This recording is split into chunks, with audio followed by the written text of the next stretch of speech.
Good evening. Tonight I have brought back my friend Mbulelo for a special video that we're doing on Skype. This is not the usual timeless education meeting. It's going to be something a bit different this time. A few days ago, Giancarlo informed me that he had some trouble getting a person interested in energy bias psychology because there weren't a lot of people of color among my examples of types shown on pictures or in my videos. Unfortunately, no person is a completely global person living in a multi-ethnic society or have multi-ethnic interests such that they will come across or be able to collect examples, anecdotes, and make analysis of types from every culture and ethnicity. Originally, my videos were made in Swedish and aimed primarily at a Swedish audience. In other words, a white audience. And I do not think a person should try to go beyond their own culture and set themselves up as a teacher to other cultures. The best way for wisdom and good information to spread to other cultures is if it is done by people of that particular culture, people who are open-minded and curious enough to seek out interesting things in other cultures in order to learn or grow or find answers to problems they have, so that they can then bring back these answers or wisdom in a form suited to the people and language of their own culture. And to do that successfully, sometimes these people must hide the source in order to get past any potential prejudice that may exist among the less open-minded people of one's culture. So if there are people of other cultures and other ethnicities watching and taking an interest in my material, and you want to share this information or talk about it with people of your own culture and your own ethnicity, then I don't recommend simply sharing my videos with them. A better approach will probably be to learn my material well enough that you are able to translate it into your own language and symbols that your people are more familiar with and open to. This will of course take more effort on your part than simply sharing something, but that is also part of the point of what I'm teaching. For example, in regards to the function of human types, it is precisely the function of the more open-minded and curious types to seek out truth and answers wherever they can find them. And then they also have the further function to transmit these truths and answers to less curious and less open-minded people in a form they will be more receptive to. So if you are a curious and open-minded and creative person, but perhaps don't know what to do in life, searching for a purpose, then you should perhaps consider that maybe that is your intended purpose in the organism of humanity, in the organism of your culture, to collect wisdom wherever you can find it and then package it in a way that it can spread among less curious and less open-minded and less creative people in your own local community. And you don't need to worry about giving me credit or even referring to me as a source, because I'm not attached to getting the credit for anything in timeless education. It's enough that I get credited for it in my own local part of the world, but I'm not really comfortable with getting attention or getting famous. Especially not world famous. So I really don't need to get the credit in East Asia, the Middle East, Africa, or South America, for example. If anyone from those places wants to take on the role of teacher or philosopher and teach my material in a repackaged form suited to those places without giving me credit, then you have my blessing to do so. And in fact, I pretty much insist that you do it that way, because timeless education is meant to be a living, flexible teaching in terms of its outer form, even if the inner essence is timeless and unchanging, similar to the laws of the universe itself. So if the outer form of timeless education becomes too rigid, fossilized, or corrupted in one area of the world, it might still remain more competently preserved in another part of the world. So if a foreign person contacts you, someone outside your own culture, asking you to teach them, you should also convey to that person that they should reformulate what they learn from you into their own language. For example, if a Chinese person contacted you, Mbulelo, wanting to learn from you, and he watches your examples of types, for example, yeah, he will have to deal with the fact that the examples are mostly going to be African. And then it will be his job to find and compile Chinese examples of the types to convey these universal energies to his people. If you all remember, the 8th step in the process of development is precisely about this, the development of awareness and transmission competence through one's own reformulation of these ideas and concepts into your own style and language. So I will simply refer people to watch that video if you have forgotten it. And even if you don't tell anyone about me as the source, you can still keep an eye on how I do things and follow my example if you think what I'm doing is working or it worked for you. So when I realized that Mbulelo here wanted to teach the same things I teach, but in his part of the world, I gave him that advice to translate my material into his own language suited to his particular culture without needing to defer to me as the source or as one of his sources. And that's what you've been doing for almost 3 years now, right?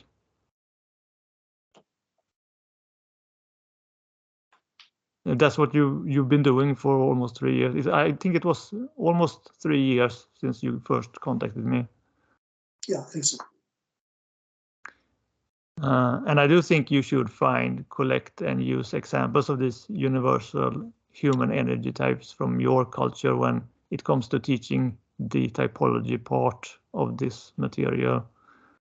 But of course, that requires you to have the expertise to really be able to identify the types, since I cannot be there to help you or correct you once you go out there on your own to teach. So I figured we would do an exercise now to see if you can identify the types by watching some examples I have prepared. And when looking for examples this time, I also made it an exercise for myself to see if I could find examples of the primary types among people of color. I figured this might be a challenge since I'm more trained to spot what the types look like in white people. And also because there aren't as many black people as white people visible in public life or on YouTube, I don't think. So I hope if there are any people of color following me, that this will be refreshing.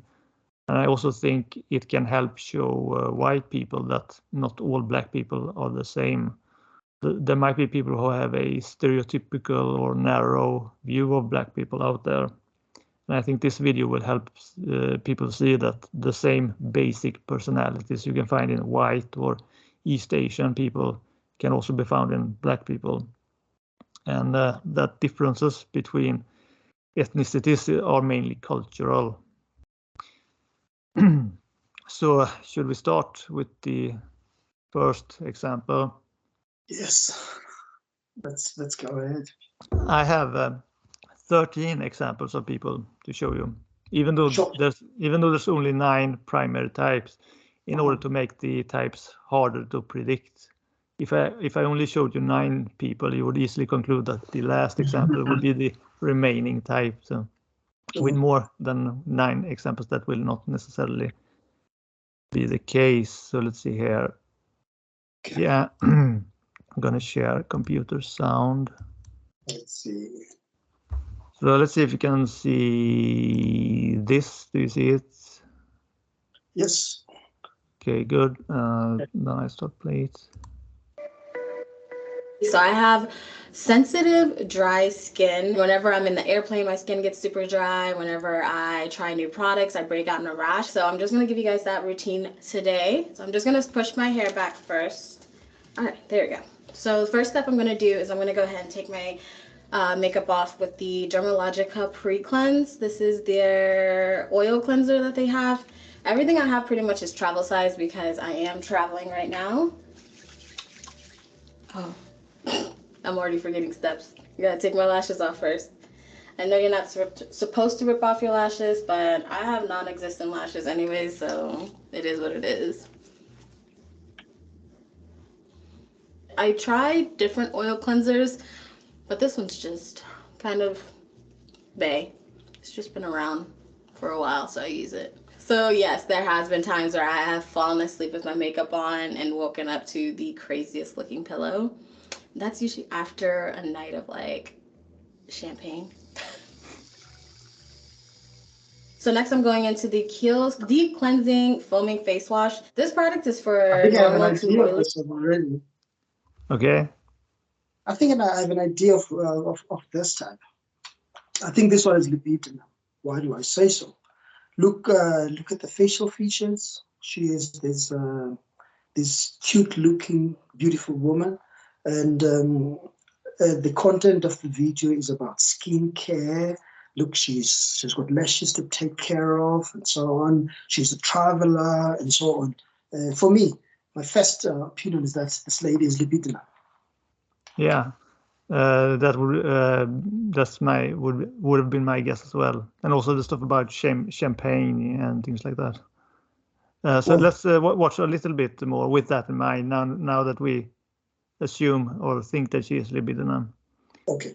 Skin types, but I like it because it really doesn't dry you out, and also it gives you a really nice deep clean. If you're looking for like a drugstore or affordable version of that, the Neutrogena Hydro Boost cleanser is pretty good, and it's also affordable. So I started double cleansing when I started wearing makeup, and that I realized that like the oil cleanser wasn't getting my makeup off good enough. Like it'll get that first layer of stuff off your face. I'll jump ahead and see if, what happens at the end, because she's probably going to mostly talk about skin products and yeah, that simply talking about beauty products, of course, indicates libidinal.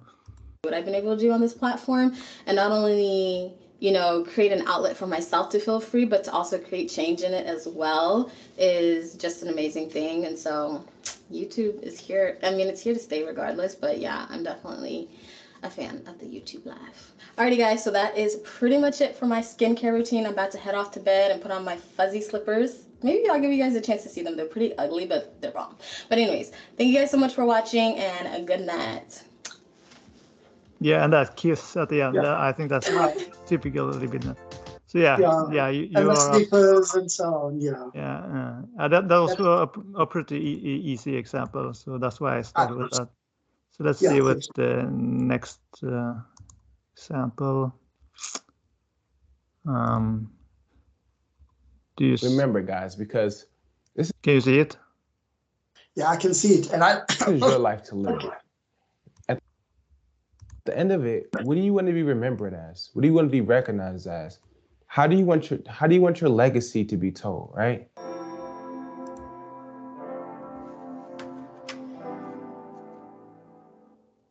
You too, what's good with you guys, man? And to my royal family, peace. I hope you guys are having an amazing day.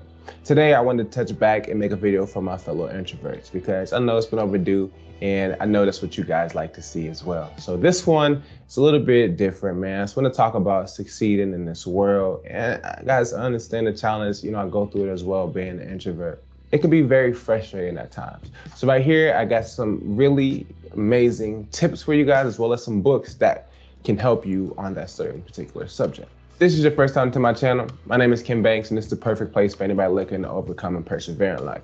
We discuss topics pertaining to personal development, mental health awareness, and success and growth mindset building. The first thing I wanted to mention for you guys is... You want me to pause? I want you to pause. Look, I'm even though we still want to listen to what he's going to say, but I wanted to say this, I want to say this.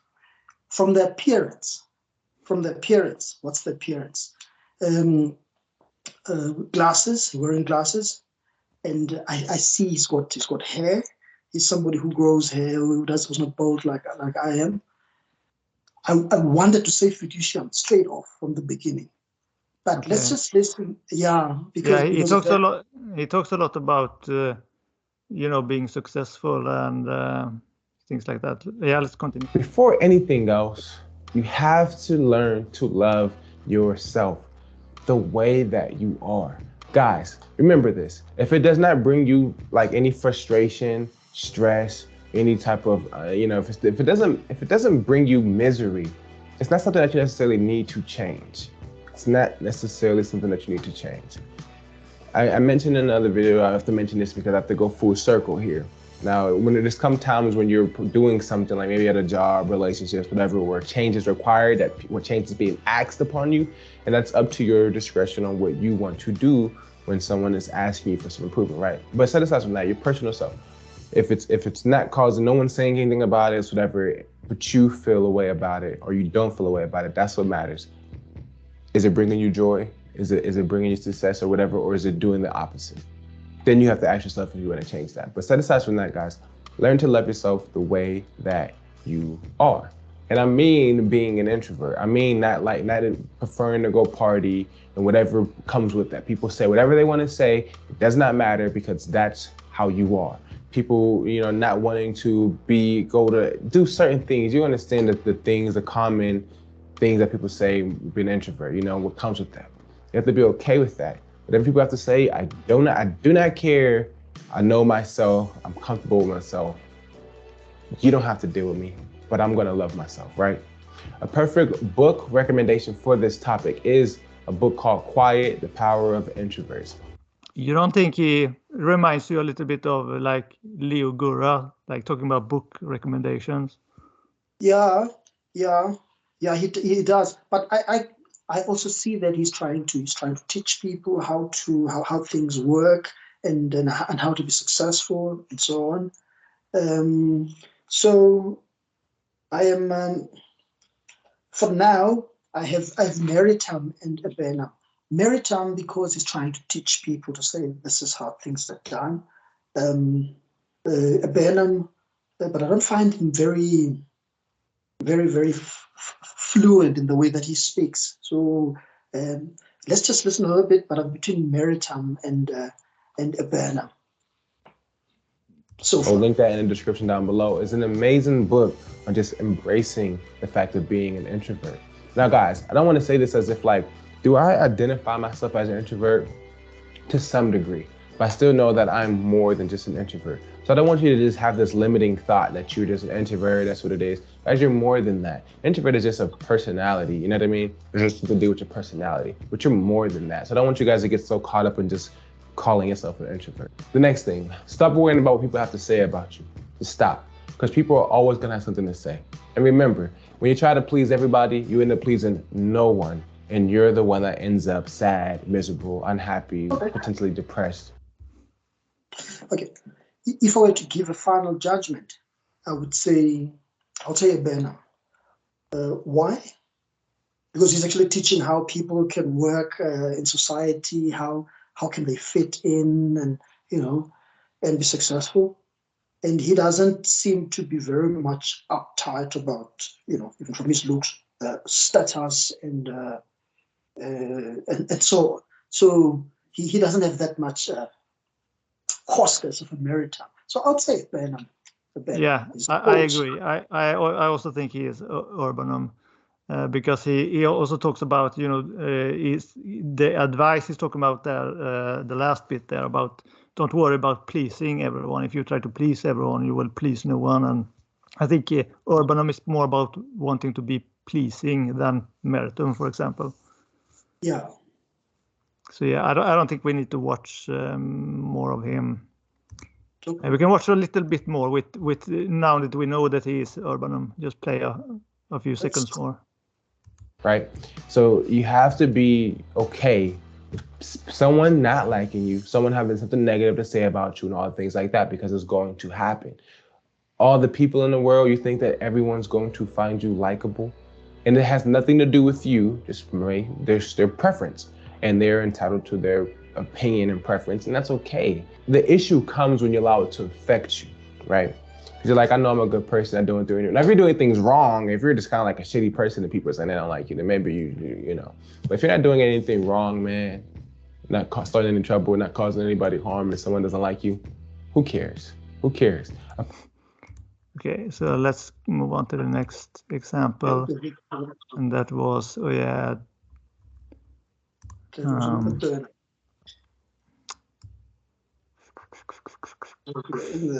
so both examples were in the social anxious sphere so far. Let's see. Okay, here comes the next example. What's good? So, it's a video for the people out there who just feel real stupid, real incompetent. They feel retarded. They feel like they can't do anything right. Well, I pretty much made this video for y'all because I know exactly how that shit feels. Of course, you know my backstory.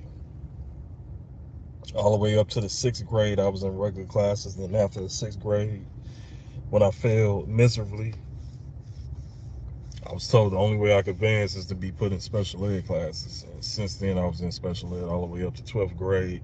I had some regular classes throughout high school, but the majority of them were special ed classes. So, you know, I was at the chiropractor today, and it's funny how everybody else can just have a smooth session, but when it comes to me, it's always something off. The dude told me, like, you so tense, like your whole body is like, it feel like it's stressed. You just gotta learn how to let go. He ain't say that shit to nobody else. Like, and that's when I knew, you know, you just know when you dumb, you stupid as fuck, and you know, you just can't do nothing right.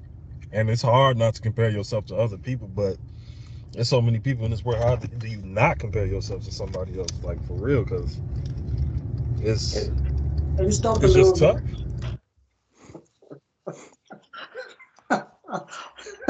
Yeah, no, this one he definitely has Mr. Recording in his configuration, because you can see he's moaning and complaining about this or that. So he has some sensitivity. We'll listen further. I think Mr. Recording. Let's hear what he says. At first, when I saw the face, I thought Exitium because of the beard and the look and so on. But what comes out of his mouth is sensitivity. He feels sorry for himself and so on. Yeah. I want to say, Mr. Recording. Maybe we can. I feel like I've been stupid my whole damn life. I can't do shit right. Like, even if you have common sense, that's like somewhat good enough, but I don't even have that. And you know, it's frustrating. Even that's why I'm glad I'm done with school, because he used to always be that one kid who could just do like an ace everything, could do everything right, always finishing the tests, you know, fast, you know, knew all the answers, you know. And now I'm not trying to sit up there and play the guilt trip or whatever, but you know, but listen, man, I'm stupid. I'm a dumbass motherfucking black man. That's just the way this shit goes. I'm 34, going on 35. I haven't accomplished anything. I'm about as black pill can get. Don't have any kids, no girlfriend. I'm not going to be able to procreate. So, you know, it's just, my life is very difficult at times. It's hard for me to even get out the bed. It's hard for me to, of course, you know, it's hard for me to deal with people because I hate people. I don't like people at all. I don't like being around them or none of that. It's just, you know, this life is just rough. It's rough for me. Of course, it's not going to be like that for a normie or extroverted person, because they cannot understand, they can't comprehend this shit. It would never make sense to them. They would think I'm an alien, they would think I'm foreign, they would think something's wrong with me. It is something wrong with me. I'm stupid as fuck. You know, it's unfortunate. Life isn't fair. You know, it is what it is, but I just try to do the best I can, but obviously my best is not good. Okay. Okay, I think he's misrecorded, but I just want to say something also here. You do also find that he's got a huge sense of guilt. He feels that he has failed and so on. That looks like magnitudinal. but at times your Mr. Recorder may look like magnitudinal. Because I think if he was magnitudinal, he would be more. He would probably make a video where he's trying to teach something, to expose some corruption or some lie or some inconsistency and so on.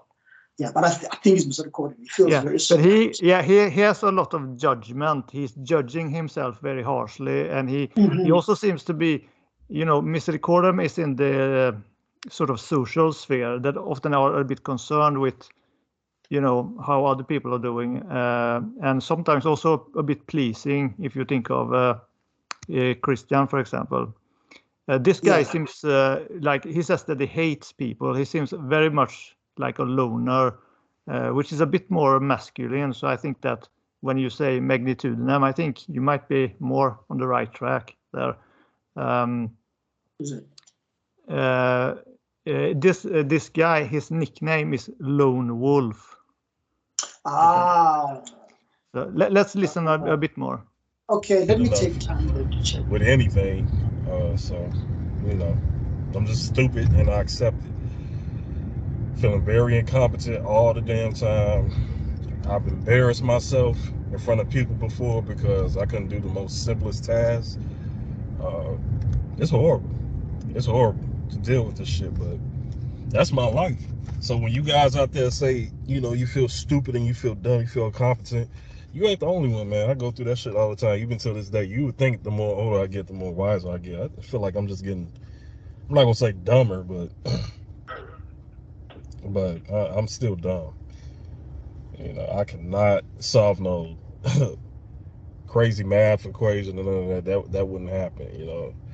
For me to put stuff together, me to put build, when I did that arcade machine, the only reason I was able to do that is because I had that dummy sheet.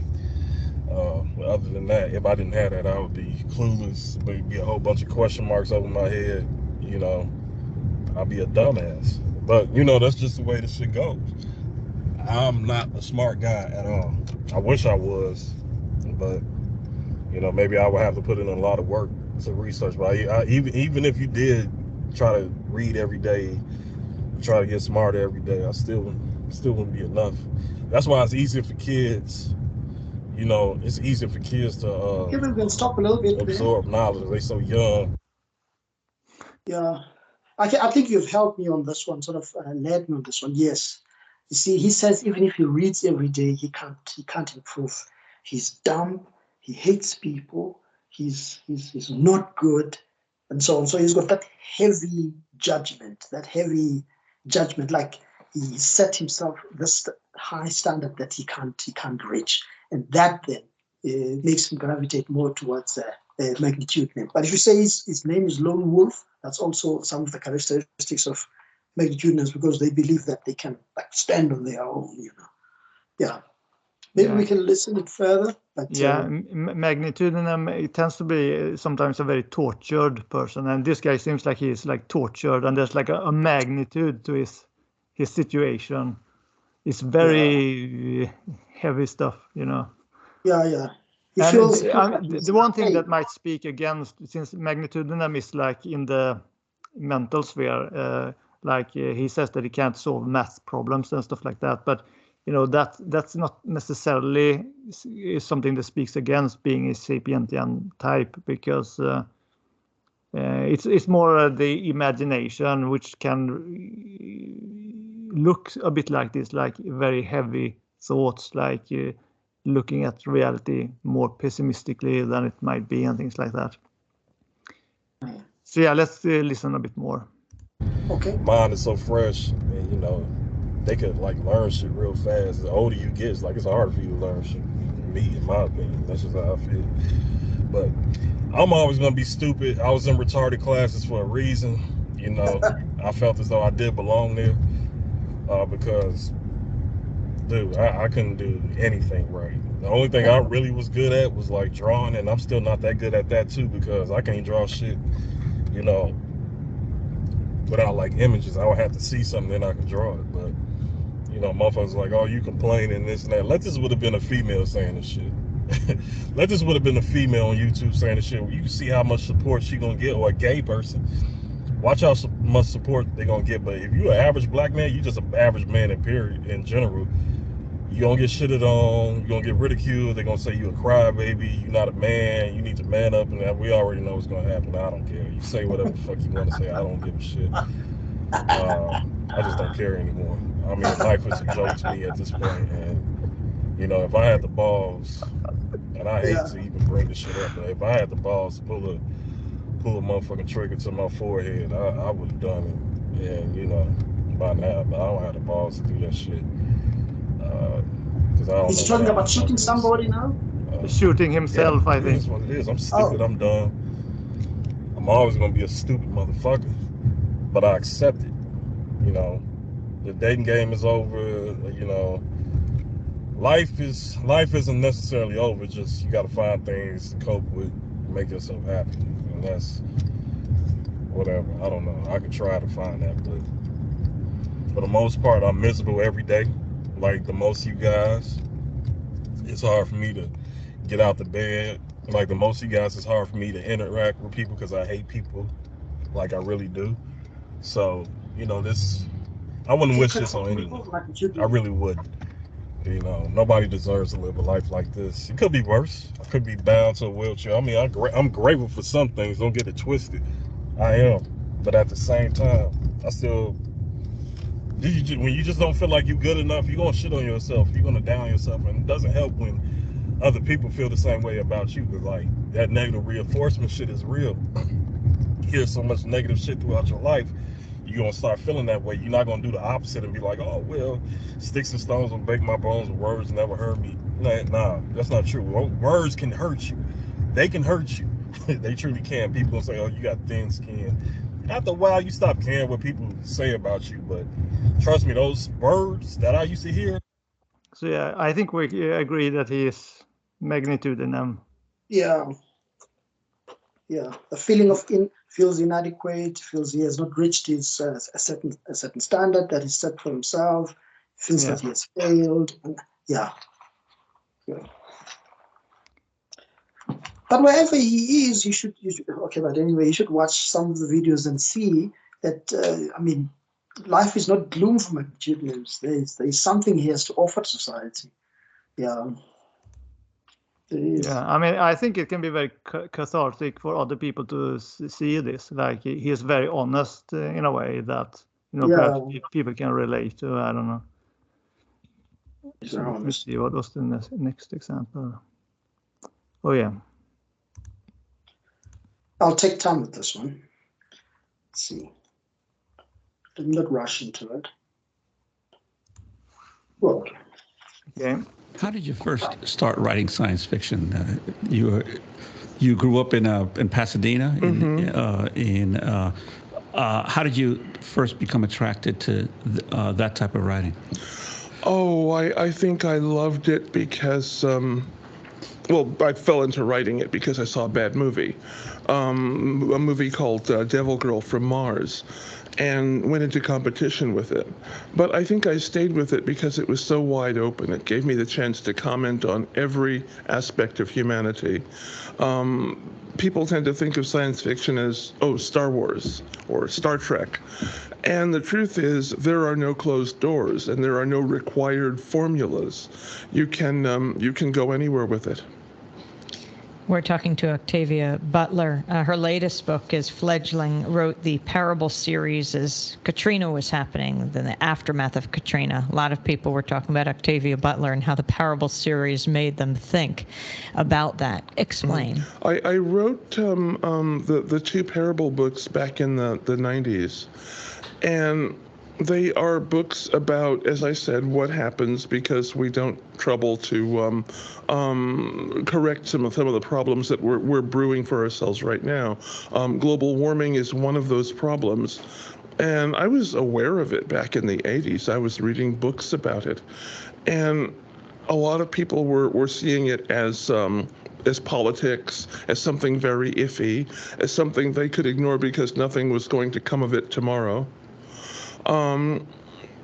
That and the fact that I think I was paying a lot of attention to education because a lot of my friends were teachers, and the politics of education was getting scarier, it seemed to me.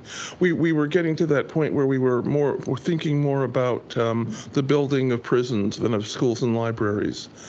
And I remember while I was working on the novels, my hometown, Pasadena, had a bond issue that they passed to aid libraries. And I was so happy that it passed because so often these things don't. And they had closed a lot of branch libraries and were able to reopen them. So not everybody was going in the wrong direction, but a lot of the country still was. And what I wanted to write was a novel of someone who was coming up with solutions of a sort. My main character's solution is grows from another religion that she comes up with.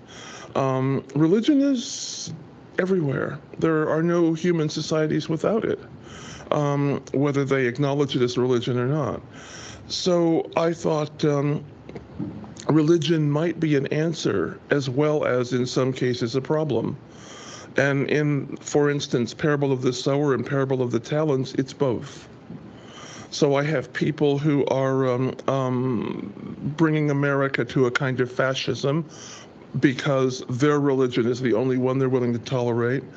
On the other hand, I have people who are saying, well, here is another religion, and here are some verses that can help us think in a different way, and here is a destination that isn't something that we have to wait for after we die.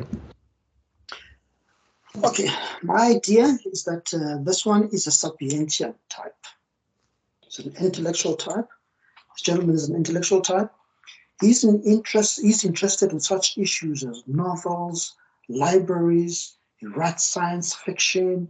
He was happy that I think there was legislation to rebuild libraries and so on. He writes books. I mean, he's been writing books, I think, from the 80s and so on.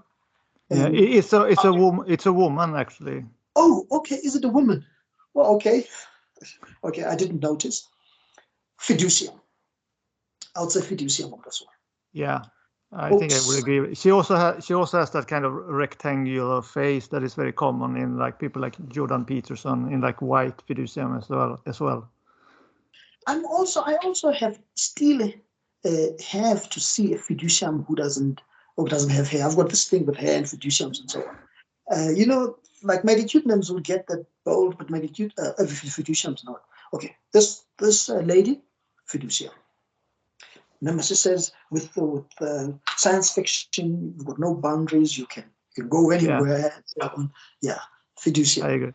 So let's watch a bit some more now that we know that she is pretty much fiducium, most likely.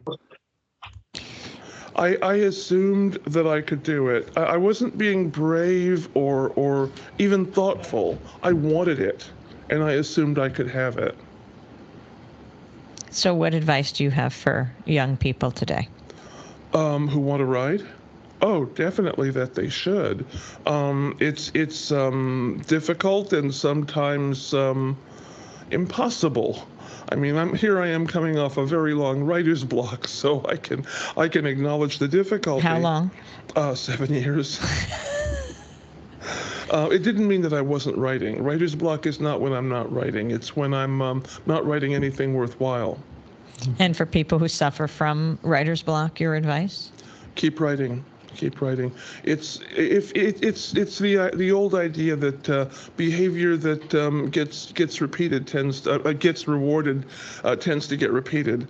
If you stop writing, then you're kind of rewarding yourself with not writing. If you keep writing, after a while, your brain maybe gets the idea. I'm not sure I said that very clearly, but I hope you know what I mean. Just that if you are a writer, you can't stop writing. I used to have a teacher who said, if anything can prevent you being a writer, don't be one. Okay. One other aspect that I always associate with fiduciums is that they have they have a very good ability of speech, such that they're able to, they're able to speak, say many words without actually, moving their bodies, making gestures and trying to force speech out. It just flows. Yeah. And she also says that she I think she mentioned that she had a lot of friends who were teachers. And so I think that might also, I think that it is more likely for fiducium to hang around in circles with like teachers than the other two sapientium types, especially since a lot of teachers are fiducium. And they tend to look a bit more adult compared to like magnitudinum or abstractum. No, I didn't notice it was a lady. But that was just a mistake. Yeah, her voice is kind of deep. So I think that also indicates that she's like a masculine type, which fiducium is. So let's see what is the next example. Okay, let's see. Yes, this one.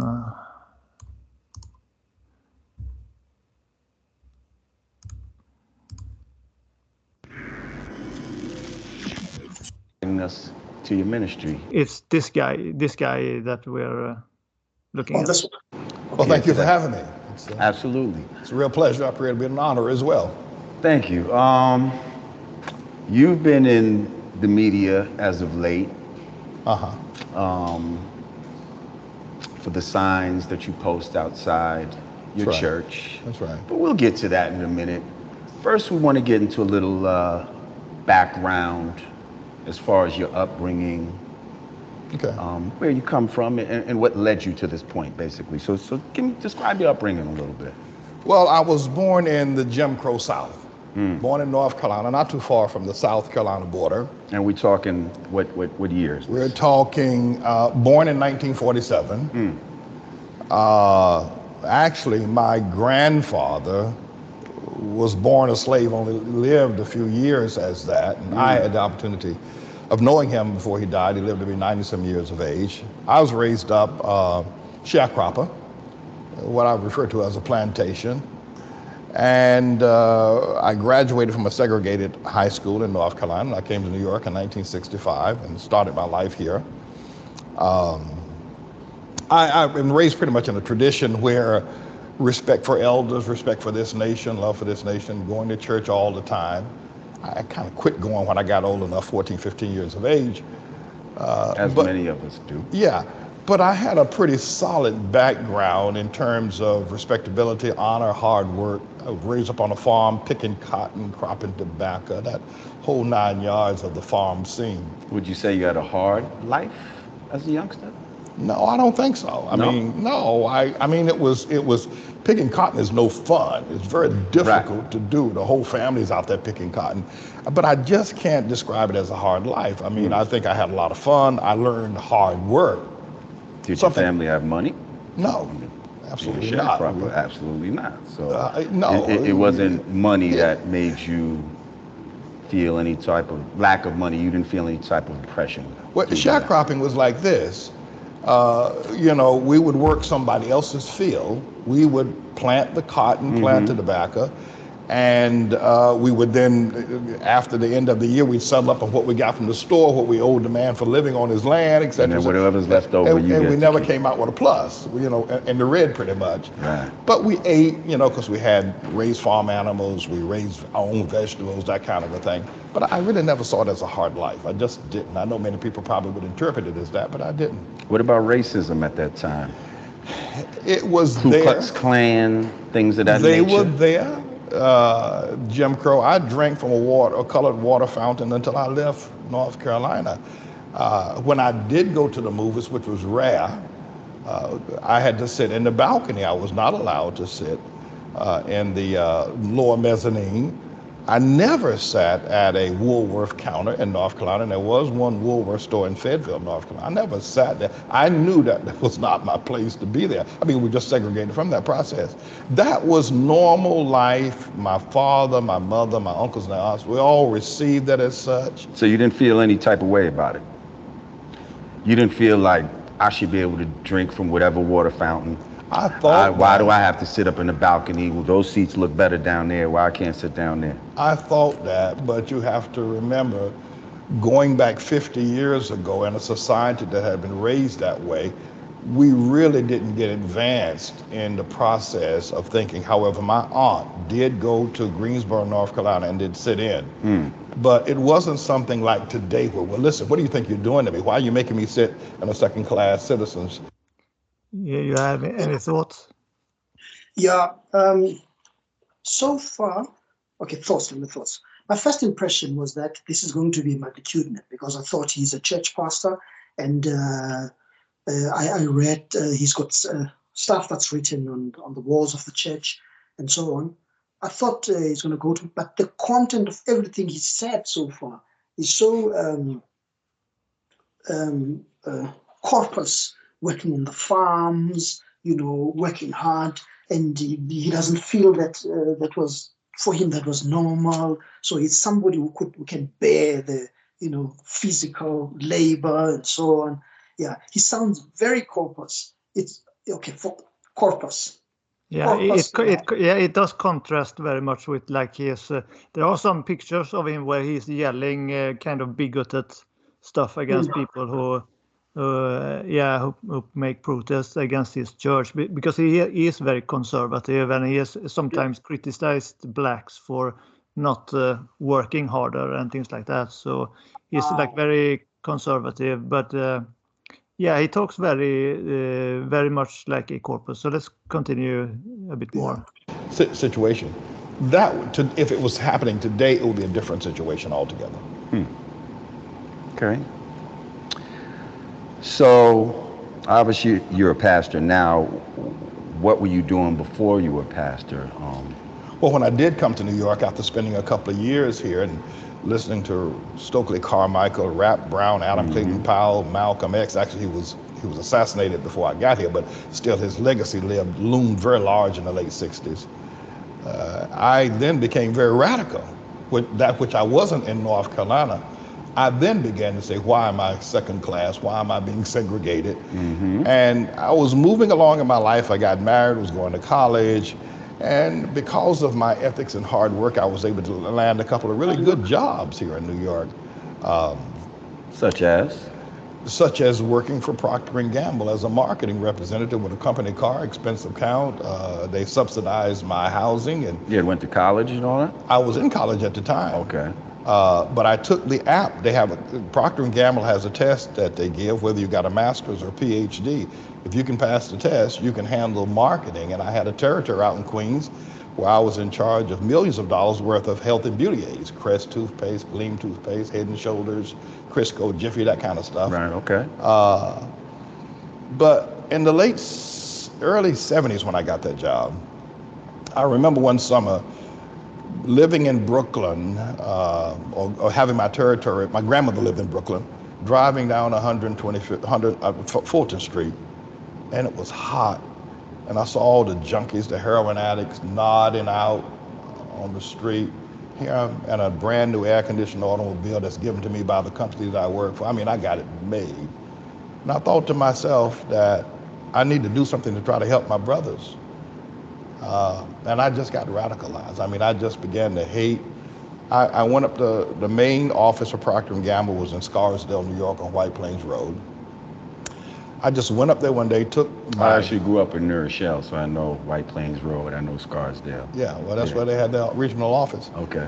I took my car keys, my expense account, all my paraphernalia that belonged to Procter & Gamble, threw it on the desk of the regional manager, told him, I'm quitting, I'm out of here. I was just very angry. And he asked me, why are you doing this?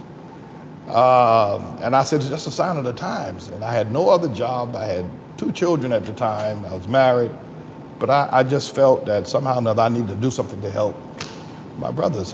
Although you didn't have any idea what it was you wanted to do. No. I think that also would come to corpus. He sees people and he wants to help. He wants to help others. Corpus people also would tend to be good with business and so on. He worked for Procter & Gamble and he got a good job there. And I think his passion now at the stage where he is that he needs to help others. Remember, Corpus. Yeah. It's very interesting because I read a little bit about him on Wikipedia, and it said that he broke into people's homes and robbed a lot of white people. And so I thought, I started to think, perhaps it could be like Exilium. But then I watched this video, and he's about to go into that. And he, like you said, his motivation is to like help people. That is kind of interesting that even a corpus can sometimes commit crimes, but it will be for helping people. So let's just listen to what he says. I agree with you. This is a corpus, but I think it might be interesting to hear him talk about his crimes. Let's hear. Okay. I just thought I needed to help. I thought I was qualified to help. Right. So from there I went into crime. You know, here's what I did. He said, from there I went into crime. Okay. Was you gonna fund the revolution with your? I don't know. He said, I don't know. You was funding your own revolution in your pockets. All right. Here's what I decided to do. I decided to burglarize rich people's homes. Robin Hood. Well, I don't know about Robin Hood. Robin Hood alleged them giving it to the poor. But I decided I was going to burglarize rich people's home. I was never going to rob anything from anybody black. I wasn't going to take anything from them, but rich white folk, you were my targets. Right. So I did so on Long Island, out in Nassau County. Then when I thought a little bit good at it, I went down to Florida, Miami Beach, where the real wealth is, and jewels and that kind of a thing. And I got arrested in Miami Beach for burglary one Saturday night. And I had stole some jewels, and I can say this now, I guess. I'm safe. Yeah, statute of limitations. Yeah, I burglarized F.W. Woolworth's home, of all things. The very people the actual Woolworths. Wow. I burglarized that home, came over with a cache of jewels that I believe were worth at least $250,000. I fenced them off for $50,000. But the fence gave me only $25,000 at the time, and then gave me a very difficult time about collecting the rest of the money. So when I didn't get the money, I paid him a visit with a sawed-off shotgun. I put it in his mouth, and I told him I wanted my money. Right. He said, okay, I'm going home to the bank to get it. You can keep these people here till I come back. And he called the police. He called the police.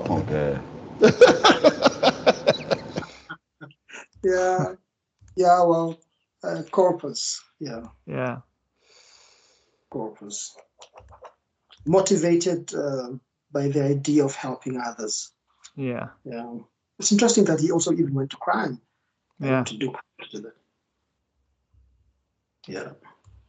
Corpus. I think also you can see his physique. It's quite present. It's yeah.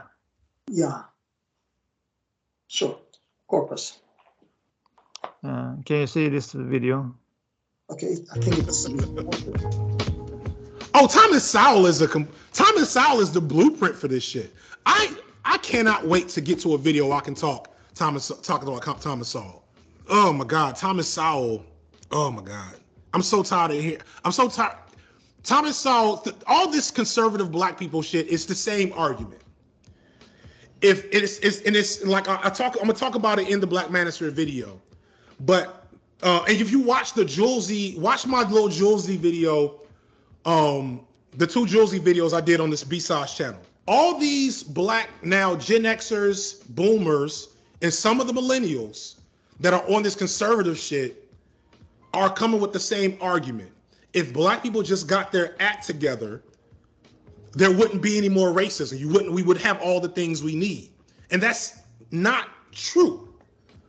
And that's been so clear. That's so well researched. That's so well documented historically. Like, first and foremost, black people built communities in the image of Americana, in the image of capitalism. Black people built communities where they had shops and they had banks and they had all the things. They had all the things they're supposed to have, picked themselves up from their bootstraps historically for over a century and all across America. And what happened? White terrorism burned that shit down every time. Every time. And it's not just Tulsa. Like if you go and you research black race riots, every time, like literally every, like if not 100%, a huge percentage of Black wealthy communities over 100-year period plus were burned and bombed by white terrorist mobs. That's number one to that whole bootstraps bullshit. Literally burned to the ground. So that's number one. So that happens consistently till about the 60s. Finally, like the reason why Atlanta has money, if you look at the history of Atlanta, people be like, yo, Atlanta got money, like go to Atlanta. Like people think of Atlanta, they think of black money, which is true. There's a lot of black money here and it's black old money. The reason why Atlanta is so unique in America is because Atlanta was such a valuable, what's the word I'm looking for? Trade post for the entire country, because it had all these railroads that went through the entire nation that crossed in Atlanta, right? So the Union armies stayed in Atlanta for an extra like 30 years. And when the Union armies were there, guess what couldn't happen? White conservative mobs couldn't so easily blow up black commerce. They couldn't. And because of that, over time, black wealth was able to build up in Atlanta. There's still all other issues, because like somebody said in the chat, we're not going to LLC ourselves to liberation. So if you come to Atlanta, you'll see a lot of black money, and it's still niggas in the hood. It's still, the police still shot a dude and didn't go to jail. And we got money in Atlanta. Fucking off track. How did I get here? Woo, got me heated with that. It's fucking Thomas Sowell. So let me just finish this, and then I'm gonna run after this. So number one is black folks have been picking themselves up by their bootstraps for generations, for literally centuries in this country, and for 150 plus years, they would just burn the shit down, like literally. That's number one. Then for those communities that weren't burned down, you have, go back to another video on the B-Sides channel with Bellamy Rhea, where we talk about what the fuck is this dude's name? Robert Moses. Right? And this is where we start getting into systemic racism. So after they burned shit down, they couldn't do that too much for a while, right? They couldn't just go and bomb and kill everybody. Starting in the 50s and 60s and 70s, you had people like Robert Moses and city planners that everywhere where black communities were starting to burgeon and have money and have success, they literally tore those communities down and built highways through them, destroying the foundation of black wealth in these cities systemically. Yeah, well, okay, my thoughts, well, of course, looking at what I've done and so on, my thoughts are with Maritime. Why Maritime? Because this gentleman talks about how people have always pulled themselves by their bootstraps, and how systemic racism destroys what has been built. As I'm listening to him, he's more towards building a black community and the troubles faced by the black community, such as racism, that reverses those gains. So for me, he sounds more like Maritime, which is more like how things are built and what the problems are, and the problems now that he's finding with that. So I'm finding more Maritime. When looking at others and so on, my guess would be Maritime. He doesn't have that rough, rigid, or shall I say, simplistic, exitunic. No, I don't find that one. He doesn't have the touchy feeling. He doesn't want to cry. No, he's a bit more intellectual, and he's very knowledgeable about history and things like that. Sure. So he leans more towards Maritime. Is there any other besides Maritime you would think of? Besides Maritime, because he's intellectual and so on. Let me just say. Okay, in the intellectual type, he won't be abstractum. Okay, he won't be fictitium, but because he's crying about problems, resentment, racism, and so on. In the sapientium sphere, he will be closest to magnitudinum. Okay, he's knowledgeable and so on. Yeah, okay. But I thought Meritum. Do you think is maybe magnitudinum? Let's listen. Let's listen some more. Okay, let's listen. Unlike your boy Jordan Peterson, who I was going to talk about, but fuck Jordan Peterson. And that's well documented. And then you start talking about redlining and the prison industrial complex and all this other shit. And don't get me wrong, especially when black folks from the worst communities start talking about their struggle and they want to talk about the pain within community, the black on black crime, the things that happen to black people from black people in black communities. I don't poo-poo that at all.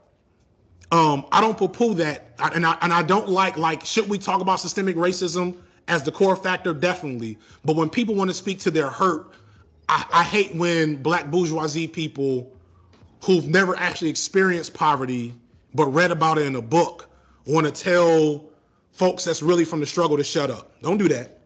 But he is very sort of verbally talented. You know, he knows a lot of words and things like that, and he's again very good at history. I would say that Meritum. I don't agree. I think that he has Meritum in his configuration. Okay. But I actually don't think that, because Meritum tends to be, they don't tend to sit on the internet and make like this kind of content. Oh. They tend to be a little bit more stiff, a bit more closer to corpus, I would say. Oh. I think that when you, I think your guess at magnitudinum is closer, but I would actually type him as a different type. What is it? Okay. You want to hear? Yeah, I want to hear, because I think that he is fiducium. Is it?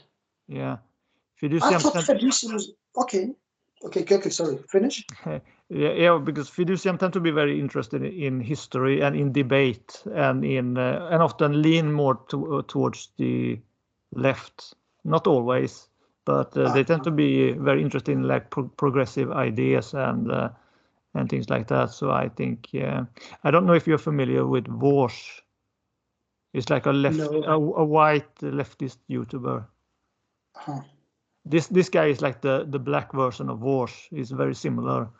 And he watches anime and things like that. I don't think Meritum watches Japanese cartoons too much. No, I don't think so. That would be that would not be practical for a Meritum. Meritum wouldn't do that. They would be more practical. And said, okay, maybe I should also then rectify the way that I've been typing people, because I thought with African people, I thought mostly those African people who have dreadlocks are magnitudinums, because they, greatness, bigness, they want something big, even the hair, making it big and so on. I actually used to think that. Okay, is that a symbol of greatness in African people, long hair? No, dreadlocks. I'd say dreadlocks. Given my, what is this? I remember at school when I used to listen to reggae a lot, dreadlocks were a symbol of black pride. Okay. Black pride. So you wear them for pride. It's a magnification of the hair. Yeah, basically. So, well, okay.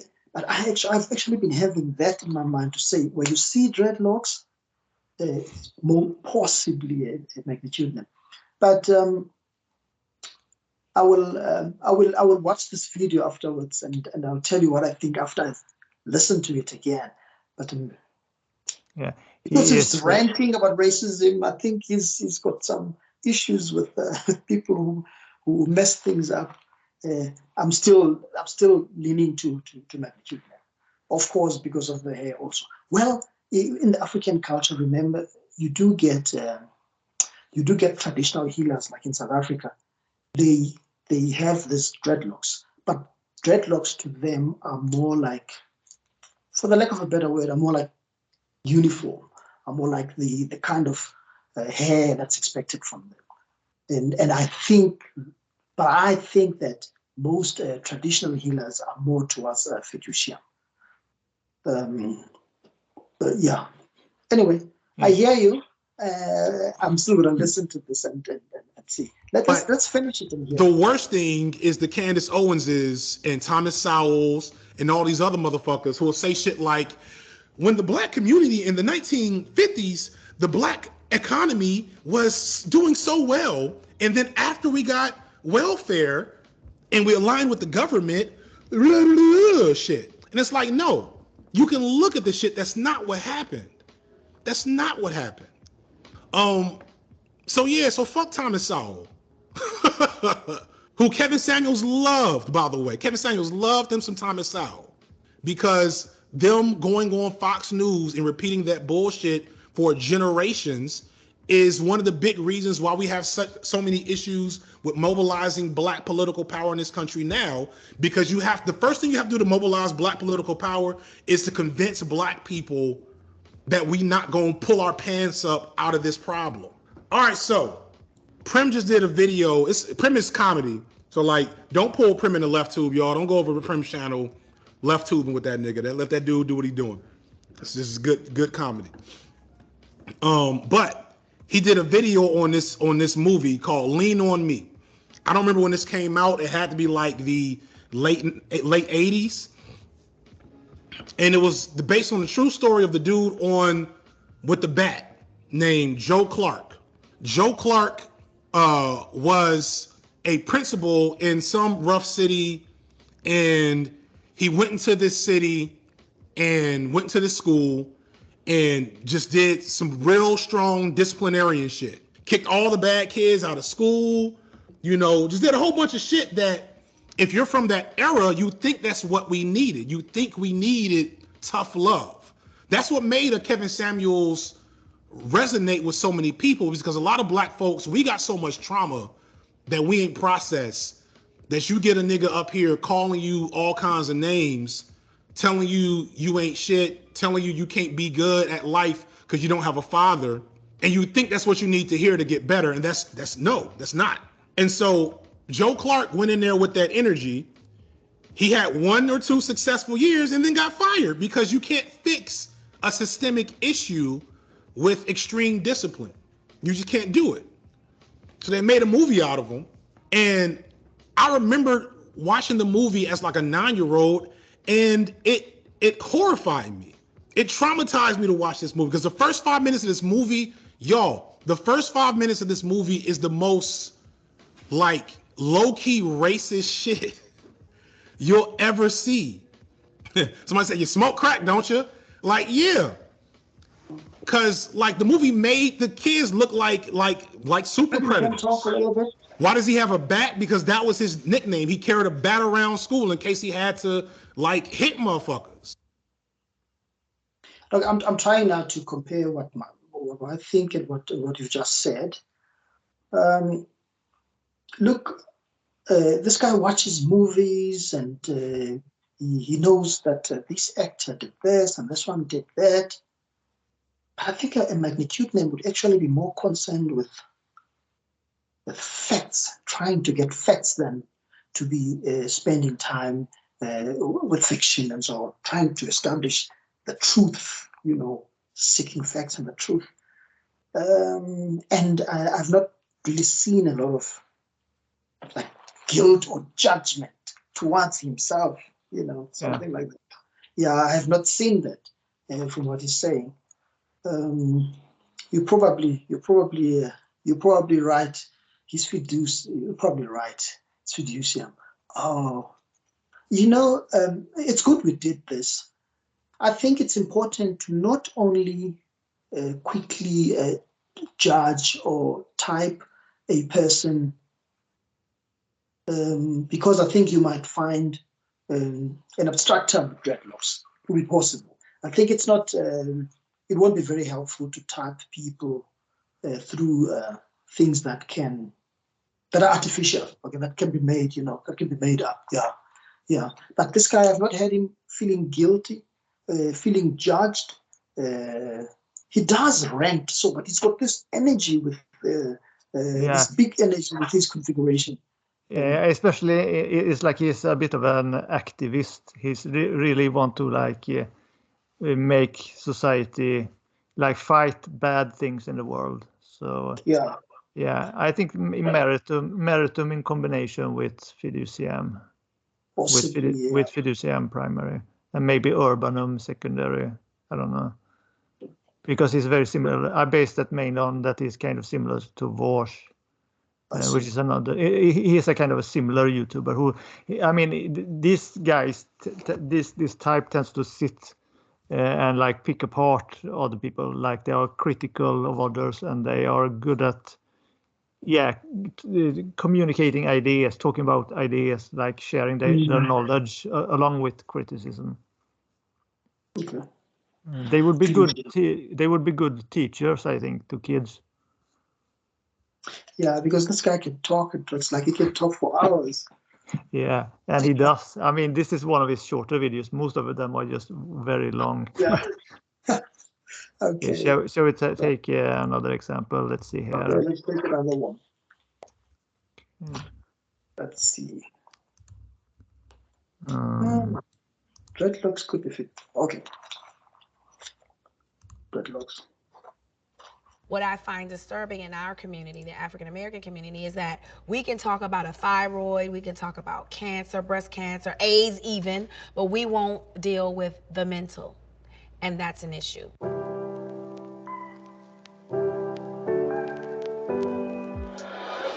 I struggle with depression and anxiety. I would have to say I realized it about 2 years ago.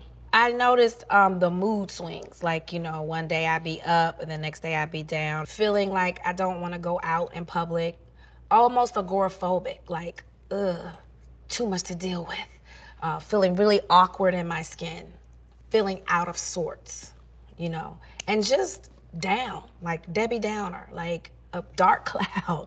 And then there would be days where my brain wouldn't stop racing, which I would think of the most worst scenarios in the world, which would heighten my anxiety. And, you know, people were like, you just need to meditate and yoga and things like that. And I would do that, but my brain would still race. For me, there was no shame when I started to recognize it. It was like that I have to get some help because I'm the life of the party. And when I go dark, I go dark. I don't want to leave the house. And my friends started to notice me pulling back. My father, who also had his issues with mental health, was really open about it, about his manic depression. But, you know, as I think back, no one else really talked about it. It was hush hush, or, you know, he just crazy, or, you know, things like that. For my dad, what he needed was a culturally competent therapist. And it's not even about the skin color or the race, it's about being culturally competent. And the reason why we can't find culturally competent therapists is because at home, in the African American community, we don't talk about mental health.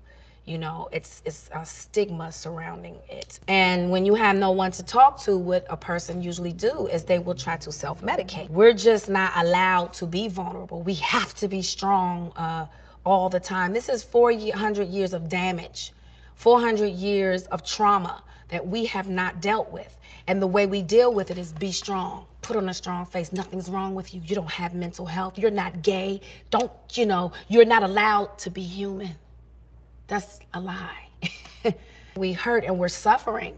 When you think about the trauma the African American community has been through since we've been brought to this country, we have not dealt with that. And then you get to these microaggressions that are happening right in front of our faces every day on television. Women's sons are being taken from them for no reason at all. And through that, we still have to be strong? How fucking dare you? How dare you? How dare you put that on me? I felt pressure to be strong as a Black woman in Hollywood because I kept hearing that term. Everyone kept saying, be a strong Black woman, strong Black woman. Then I realized that's a myth. It means that I'm some superhuman in some kind of way where nothing affects me, and that is so far from the truth. Sometimes I don't want to be strong. Sometimes the weight is just too much, you know, And to put on that facade like you're strong all the time, it's this exactly what it is, a facade. That's whack. You have to be human. And human means you're vulnerable. And human means you're layered. And you know, being in an industry where, you know, you're getting paid 52 cents on the dollar compared to a white male, things like that weigh on your soul. You know, because I'm an artist and I'm an artist to the bone. So when I work, I give you all of me. And to know that all of me is only worth 52 cents on the dollar of what he's getting paid, that hurts. A lot of that stuff started weighing on me. And yeah, okay, she's talking about stuff weighing on her, issues of mental health, 400 years of trauma. We as Black people are hurt, we're suffering. Okay, Mr. Corden, she's very much aware of suffering and pain and hurt, and that is, she's biased towards that. So, Mr. Corden. Yeah, that would be my guess as well. Let's watch a bit more. Sort of like dimming my light, and I had to just get control of it. And you know what I started to do was started making me feel good about it. Is not keeping it in and talking about it. You know, because if you talk, maybe things will get fixed. I felt such a relief when I finally said it publicly. Like, I suffer from this. People just, it was an outpour. You know, it was an outpour. People, it was like they were like this, and all of a sudden they felt free to speak on it. When I got back above water, when I stopped suffocating myself, I was drowning. And once I released my truth, once I spoke my truth, I started to float back. You know, sometimes libidinum can also talk about their own trauma and things like that. But what this woman does is she's also talking about like others, about like the entire Black community and things that sort of are similar to what the previous guy talked about, Fiducia. In that, she's a little bit on the activist side, which is a bit more misericordium than libidinum. I think also at the beginning of the video, she's cited as an activist also. Yeah. You know, that's what it is. It's luggage, it's baggage, and it will weigh you down. You better to pop those trunks and get that mess out and deal with it. It's okay. We're human. No one's perfect. The perfection is the perfect lie. When my therapist said that, my wings sprouted. The pressure of trying to be something perfect, which doesn't exist, is crazy. Let go of that myth. When I'm vulnerable, I'm scared, or I'm having these non-pleasant thoughts, I let it run. Because if you muffle it, it's only going to resurface again. So you have to kind of let it run and play out like a faucet. Just let it run until the water runs out, and then when it's you pick yourself back up. Because you know your mind will play tricks on you. I talk to myself, and I think more people need to talk to themselves because you work things out. And it's not, you know, people can call it. Don't you think she has maybe fiducium secondary in her configuration because of the? Okay, maybe jumping to something else. Remember, she's important, but she's also very clever. And she's an actor. She's a talented actor, I suppose. You notice how she's dressed. Mm-hmm. It's a bit what do you call that? Exhibitionistic, like a bit revealing. No shirt underneath. Yeah, a little bit. Would you say that's exterium secondary, perhaps? Ah. Yeah, well, okay. There's no 2 and 3. So you mean she's got exitium in the configuration with, misericordium primary, with misericordium and fiducium. I guess, I mean, I don't know. I think that magnitude might also be, because if you think of, if you compare her, for example, with Giancarlo, and she actually looks a lot like Giancarlo in some pictures. But I don't know. There's a little bit of a difference. She seems like she might be a bit more on the tortured side, similar to magnitude. So I could also see magnitude. I'm not sure myself. Okay. But we agree on misericordium. Yeah, I think we agree on the misericordium. Yeah. Crazy, whatever. I even catch myself doing it in public, and I have to stop. But it's just a way to work things out, and it's okay. It's okay. I will have a full-on conversation with myself in the mirror. When you have issues and you have no one to talk to, and the walls are closing in, and the voices are getting too. I also think her eyebrows, she has kind of intense look about her. I think that also speaks to Excidium secondary. Okay. Too loud. What I notice is people will start to self-medicate because you want to feel good, right? So then they turn to alcohol, they turn to drugs, and we're seeing this with the youth a lot. I'm a celebrity, and at this point, everybody kept asking me, do you have a charity? And I really couldn't find anything that I was passionate about, and then I was like, this is it. You know what I mean? Because this is something I'm really passionate about. This is something that is a necessity for me. And so we have to break this cycle of keeping our mouths closed. So I called my best friend, who also has a lifetime of suffering with anxiety, and that's when we decided to birth the Boris Lawrence Henson Foundation, named after my father. So I think he'd be really proud. I felt such an urgency to do something. I felt like it was my mission to give back to these children because they're having coping issues. And so my foundation is what we're trying to do is we're trying to get these babies while they're kids. Yeah, I don't know. Yeah, you're right. She's very activistic, so could be fiducium. It's not impossible secondary. But yeah, we agree on misericordium. Yeah, she's very concerned with problems in society and the suffering, the pain. Yeah. Okay, maybe you still have 2 more. All right, so we back again with another video, and today the question is, are you an empath? So first, what is an empath? Basically, an empath is someone that's highly empathic, or someone that's highly sensitive to the energies around them. An empath is someone that can feel the emotions of people around them, either good or bad. And it's not even just people, actually. An empath is someone that can feel the emotions of animals too. So a lot of empaths usually turn out to be vegan or vegetarian because they feel the emotion of the pain that animals go through. An empath is someone that can detect lies and unauthenticness, and is very good at reading, people's body language and facial expressions to detect how they feel and the energy they give off.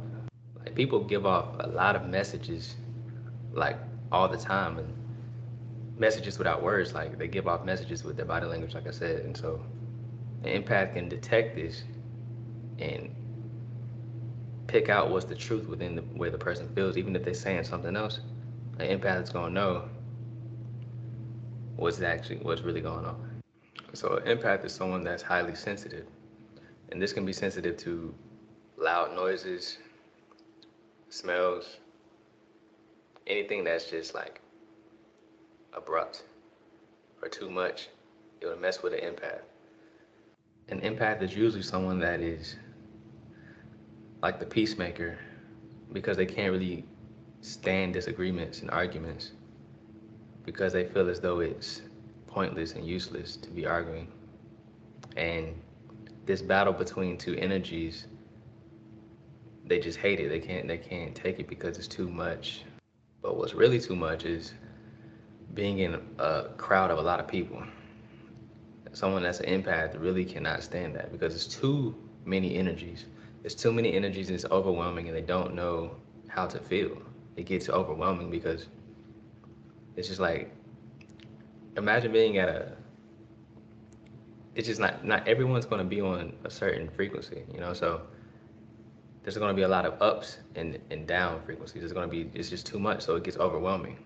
And typically empaths tend to be introverted people because they feel better when they're alone and in their own energy.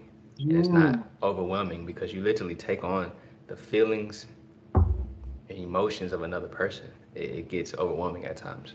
So being able to do that by default makes that person highly intuitive. And so being highly intuitive, like you're just going to pick up on things on a psychic level.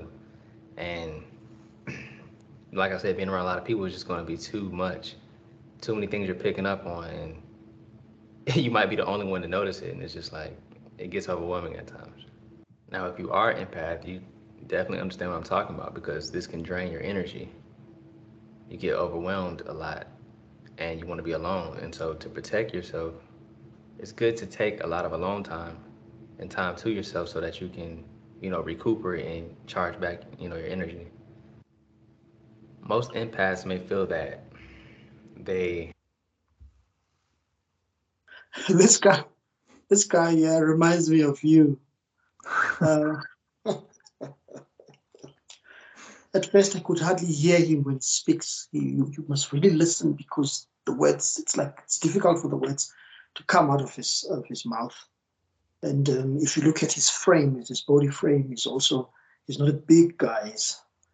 He's tiny or slender, shall I say.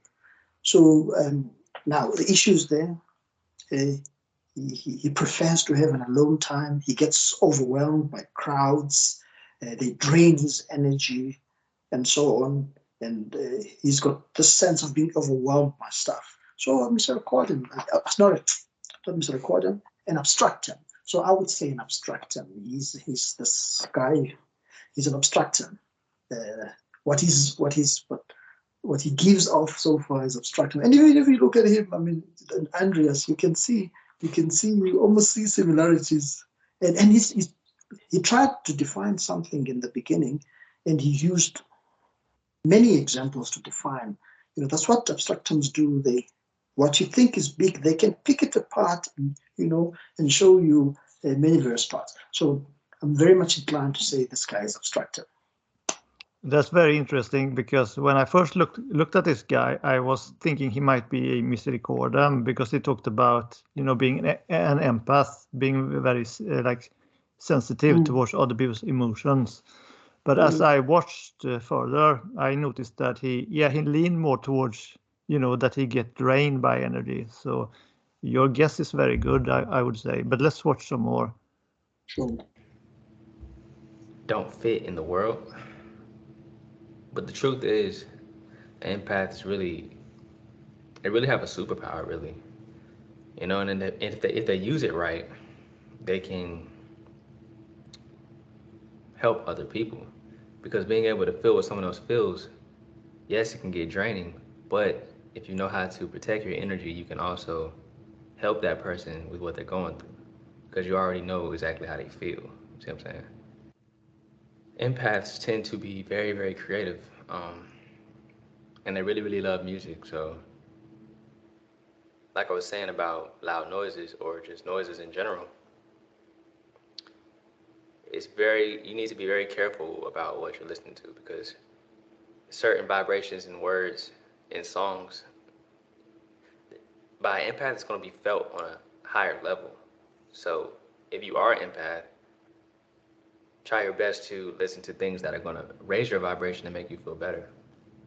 Because if you listen to things that are lowering your vibration, it's really, really going to get to you, and it's really not going to feel good.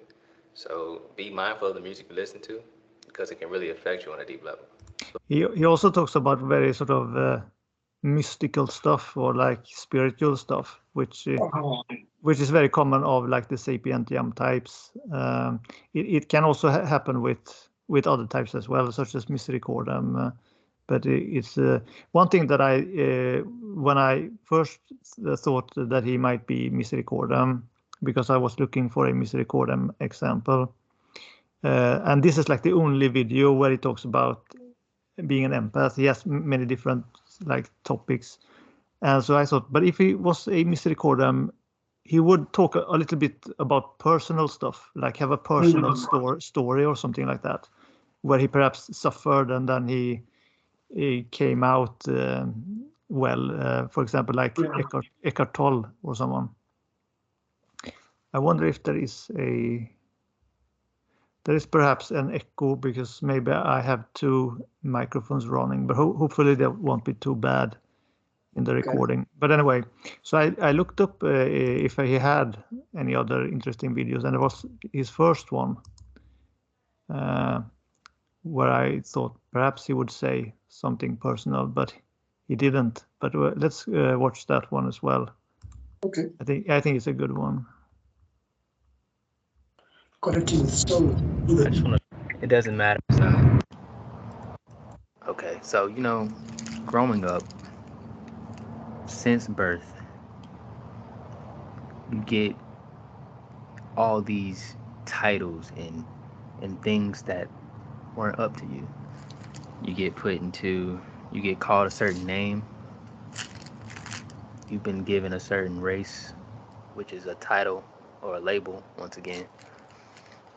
And you get put into you're born into certain religious groups and backgrounds. And the reason why I'm saying this, guys, is because these things are illusions. These things are programs. These things are things taught to you and were given to you before you could even talk. And so these things are separations, and separations is what keeps us down. If we all are, as a collective, separated and thinking that one person's better or thinking that one person's worse, we'll never connect. We'll never grow as a whole, which is very important. As a whole, like we're all one in a sense. Everything is one. So if we give ourselves all these different, boundaries in which or separation and divisions in which we think we are, in which we're not. We're all just light beings and beings of light existing in the third dimension. But if we give ourselves these titles, we're basically telling ourselves then we're not this other thing, or we're not a part of this, or we are only this and we can't be that. You know what I'm saying? And so I want to get into the topic of what I like to call a soul frequency. He talks very objectively, like he does not seem to be attached to anything. Like he views it as your limit. So I agree with you that he is an abstractum. I was kind of surprised because I thought it would be very difficult to find an example of abstractum because they. Me too. When we started, I thought we were going to be able to. So when I saw this guy and I first thought he was a Mr. Quorum, as I continued watching further, I thought, this guy actually seems to be similar to like you noticed, similar to me, similar to abstractum. Let's watch a little bit more. Perhaps I should.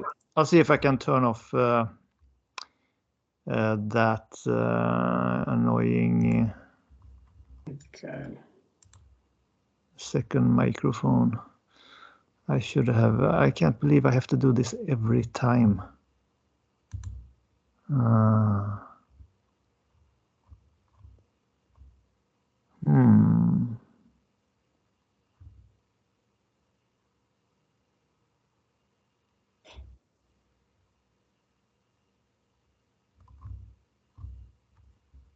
don't know where do I?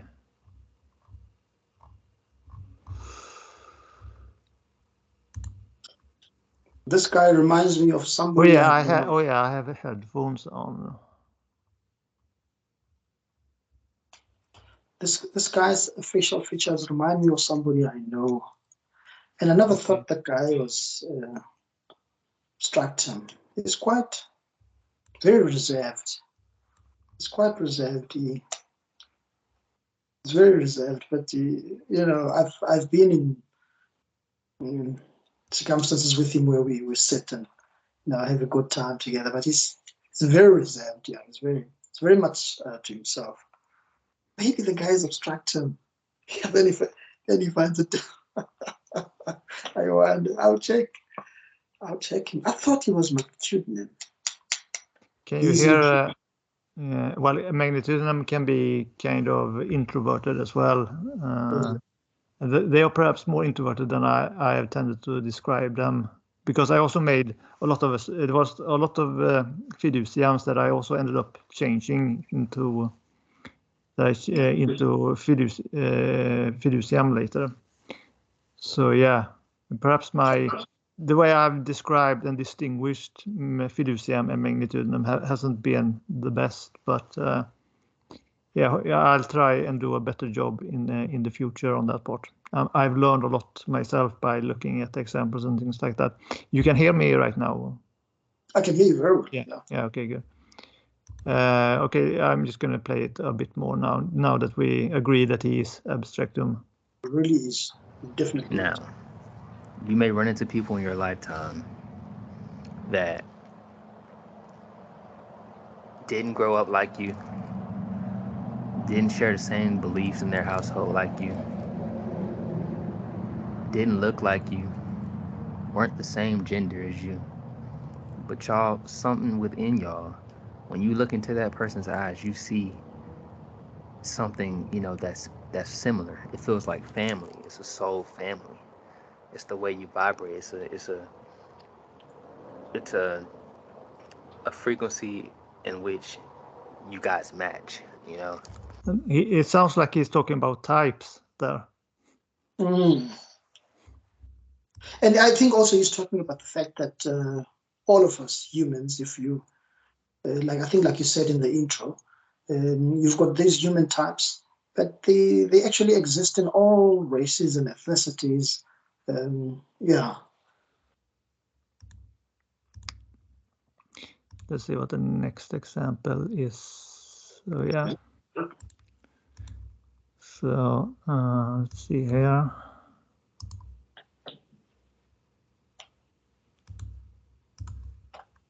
Yo, what is up, AD team? Austin Dunham back again with another video. So in this video, we're gonna dive in on a topic, and that is how to attract women with little effort.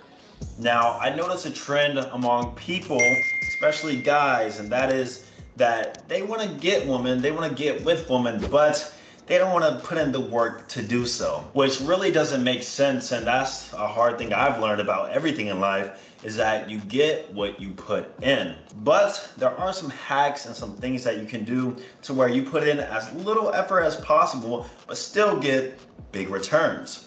And I think I figured it out. So let's go ahead and get into it. But before we start, go ahead and follow me on Instagram at Austin_Dunham if you want to see some fitness motivation, some life motivation, and overall inspiration. Trust me, you're not going to regret it. Go ahead and follow me.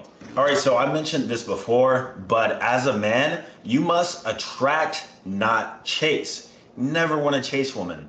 What you need to do is build yourself to a high enough level to where you attract the woman that you want. And if you notice that you're not attracting that woman that you personally want, that simply means you haven't reached that level to where you actually deserve them yet. So let's think of it in sexual market value terms. If you're an 8 or a 9 guy, and be real with yourself, right? You're mostly gonna deal with girls who are 1 to 2 points lower than you on an average basis. So for me, let's say I'm a 9, that means I'm mostly gonna deal with 7s and 8s. And that's who I'm really going to attract. I can't expect to attract more 9s, 10s, and all that stuff, because as we all know, hypergamy, women tend to chase what's better than them than us guys do, right? So if you're a 6 or a 5, you just gotta continue working yourself up so that you can actually start attracting what you want, and don't chase. Remember, always attract. So now that we got that out the way, the first step to getting women with little effort is to implement social media strategies to kind of showcase and display your value as often as possible. And you do this by posting Instagram stories and posts showcasing how much of a high value guy you are and establishing your value to her through social media. Now, I know some of you guys watching this, oh, I hate IG, I hate social media, whatever the case may be. But let me tell you, you are severely, and when I say severely, I'm talking about very, very severely limiting your chances with modern day women, especially attractive modern day women, just for the simple fact that you don't like social media. Now, that's okay. That's okay if you want to approach it that way, but at the same time, you can't complain about not getting certain types of women, especially nowadays. And the truth is that you have to implement a social media strategy and be able to display high value of stuff whenever you possibly can. And I've pretty much mastered this. And if you want to learn, like I said, follow me on IG at Austin_Dunn. Yeah, well, okay, so this, I would say Exitium. This guy is talks about fitness. He talks about displaying his body to show, so that showing his body on Instagram or social media so that he can attract women. So it's about competition. I think it's more Exitium to me for what he said so far. And also look at the way he's dressed. He also reminds me of somebody I know very well. Yeah, he also reminds me of somebody I know very well. Look at the way he's dressed. He's trying to show his chest, his muscles, you know, that the physical, the raw physical nature. So, Exitium. Yeah, and the exhibitionism. And also, there's like an element of objectification in Exitium, like making yourself into like a market product, like an attractive market product. Like it's putting a number on your value and things like that. That is also like, yeah, it feels very physical, very like objectifying, like making value objects of people rather than, you know, spiritual qualities. No, yeah, I agree. No, this is about physical qualities and so on. Where you can kind of see this into play. And the fact that I do this, which goes into the topic of this video, little effort, is that I always have girls replying to my stories, liking my pictures, and I attract a certain demographic because of my pictures and stuff like that.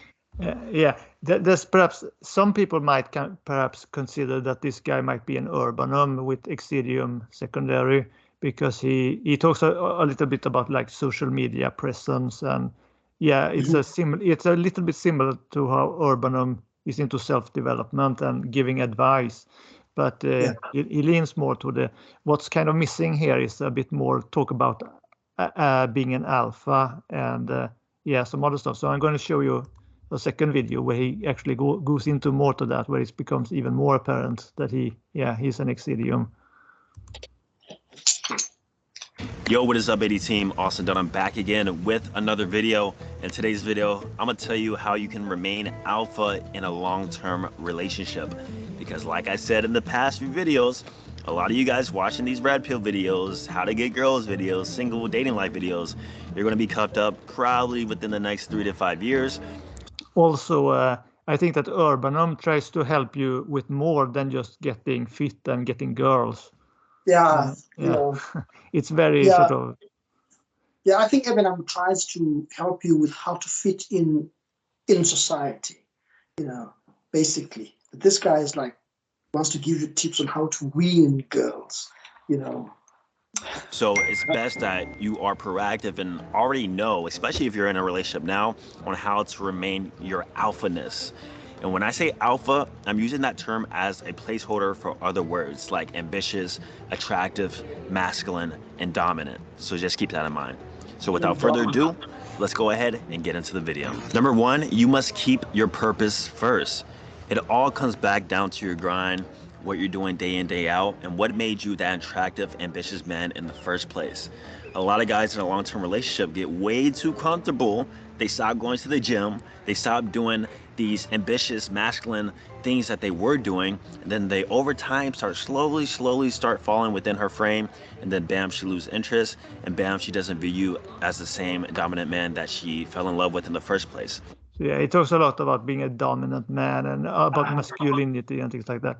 There's one other things he say here that I think is very typical of Exidium when he talks about keeping your woman in place. So let's hear about that. I fall within her frame, her feminine frame. You're starting to like kind of fall within her frame, her feminine frame. Never want to do that. You always got to keep, this sounds horrible, but a foot on her neck, so to speak. And with that being, like keeping a foot on her neck, it's kind of a bit it's coming out. It's coming out. It's coming out. Yeah, it's coming out that that aggressive nature. Remember, if you watch other videos on Exidiums, I mean, what you see, then you can just add those characteristics also to say you should expect this guy to be, for instance, aggressive, violent, etc. So let's take the next example. Let's see. Hi, I'm State Representative Fentress Driscoll from Florida House District 63 in North Tampa. Thank you so much for allowing me to be a part of the Great American Teach-In with you today. I wanted to share a little bit with you about my pathway to public service and the role that education played in that. I grew up in Lakeland, which is not too far away from Tampa. My mom taught public school, and she and my dad always encouraged my sisters and me to do well in school. And I know sometimes when you're a student, you think, what's the deal with all this homework anyway? But I promise you that learning lessons early on about hard work and discipline will serve you well in life. It's what allowed me to achieve my dream, which was to go to Harvard for college. While I was at Harvard, I studied government. I loved learning about American politics and its political institutions, and frankly, what makes this country tick. From there, I attended law school at Georgetown, where I was able to learn even more about how our government works. After law school, I worked with a federal judge for about a year and a half before moving to Tampa and joining a law firm where I practiced corporate litigation. It has been a wonderful career path for me that has allowed me to achieve my dreams. But in 2018, I felt like there was more service that I wanted to offer to my community. I had volunteered before that with a number of really great organizations that give back to the community, caring for homeless veterans, working with underprivileged youth and providing them scholarships. But I knew that I had a greater calling to serve.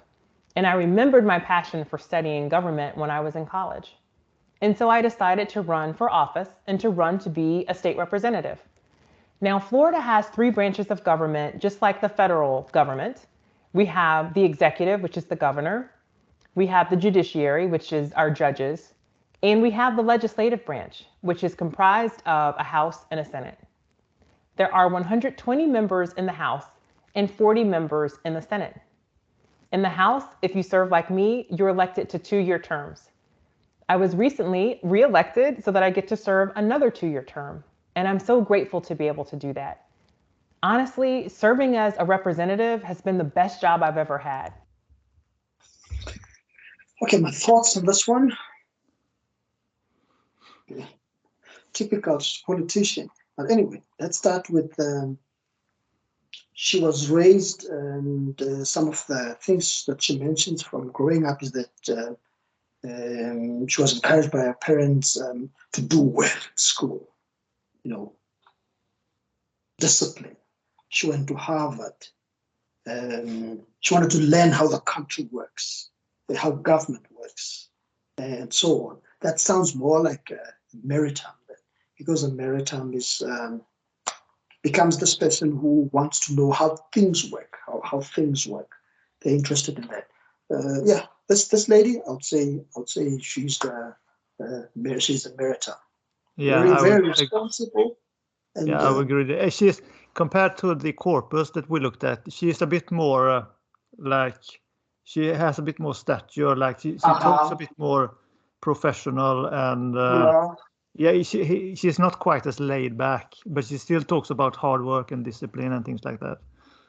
But she presents herself as a person of class and stuff like that. I think it's very like an adult, like a parent almost. Talking like a parent talking to children, like do this and you will be good, Okay. On a day-to-day basis, what does that look like? Well, we get calls from constituents, people who live in the district, and they need our help. We're able to help get them the resources and the answers that they need, especially when they have issues with government. That also means that I get to travel to Tallahassee for what's called legislative session. That is a 60-day period where we create new laws for the state of Florida. It is a wonderful, wonderful job. And if any of you have ever thought about running for office, I would encourage you to hold that dream tightly in your heart so that hopefully someday it can come true for you. But it will take working hard in school to do that. So make sure that you continue to study, do your homework, listen to your teachers and your parents, and I promise you that that will take you very far in life. Again, thank you so much for allowing me to spend some time with you. Yeah. Well, yes. So let's see now. We have 3 more examples. That's good. Let's go maritime. So yes, this one was very, I think was a bit easy for me to figure out. But very typical of maritime.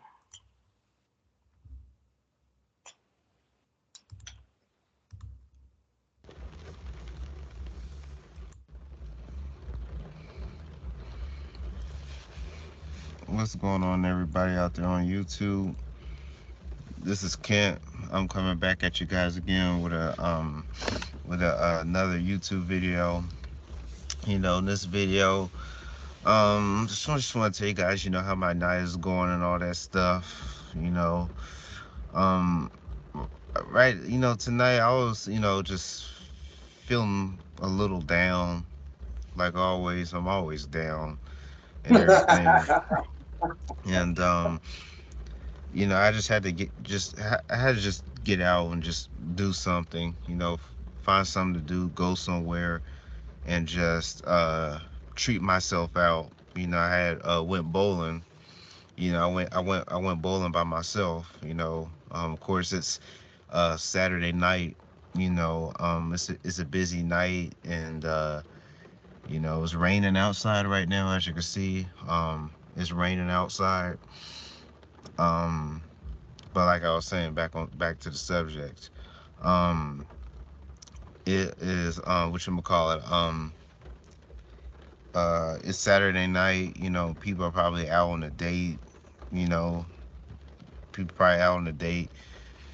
you know, with their boyfriends and girlfriends, you know, mostly guys are probably out with their girlfriends out on a date, you know, enjoying themselves, having fun, spending time together with their girlfriend and all that stuff, you know, happy and all that stuff and everything. But my Saturday night, I'm just chilling, you know. I'm trying to stay strong, y'all. I'm trying to guess you could say, keep my head up and all that stuff. You know, like I said, I went bowling by myself.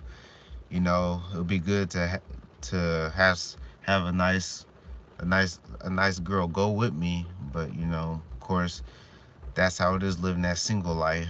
Been living that single life my whole entire life. But I went by myself. I just wanted to just you know, treat myself out, you know, treat myself out. I just went bowling, you know, just hanging out by myself. And they also, you know, they also have an arcade in there. You know, I didn't go to the arcade. I just went bowling, you know, went bowling by myself. I just wanted to treat myself out, but it was a lot of people in there. Like I said, it's Saturday night. It's always busy on Saturday nights and all that stuff. And of course, I see guys with their girlfriends and all that stuff. Nobody said nothing to me. Nobody bothered me. Nobody did anything. You know, I just wanted to just get out, you know, and just treat myself out.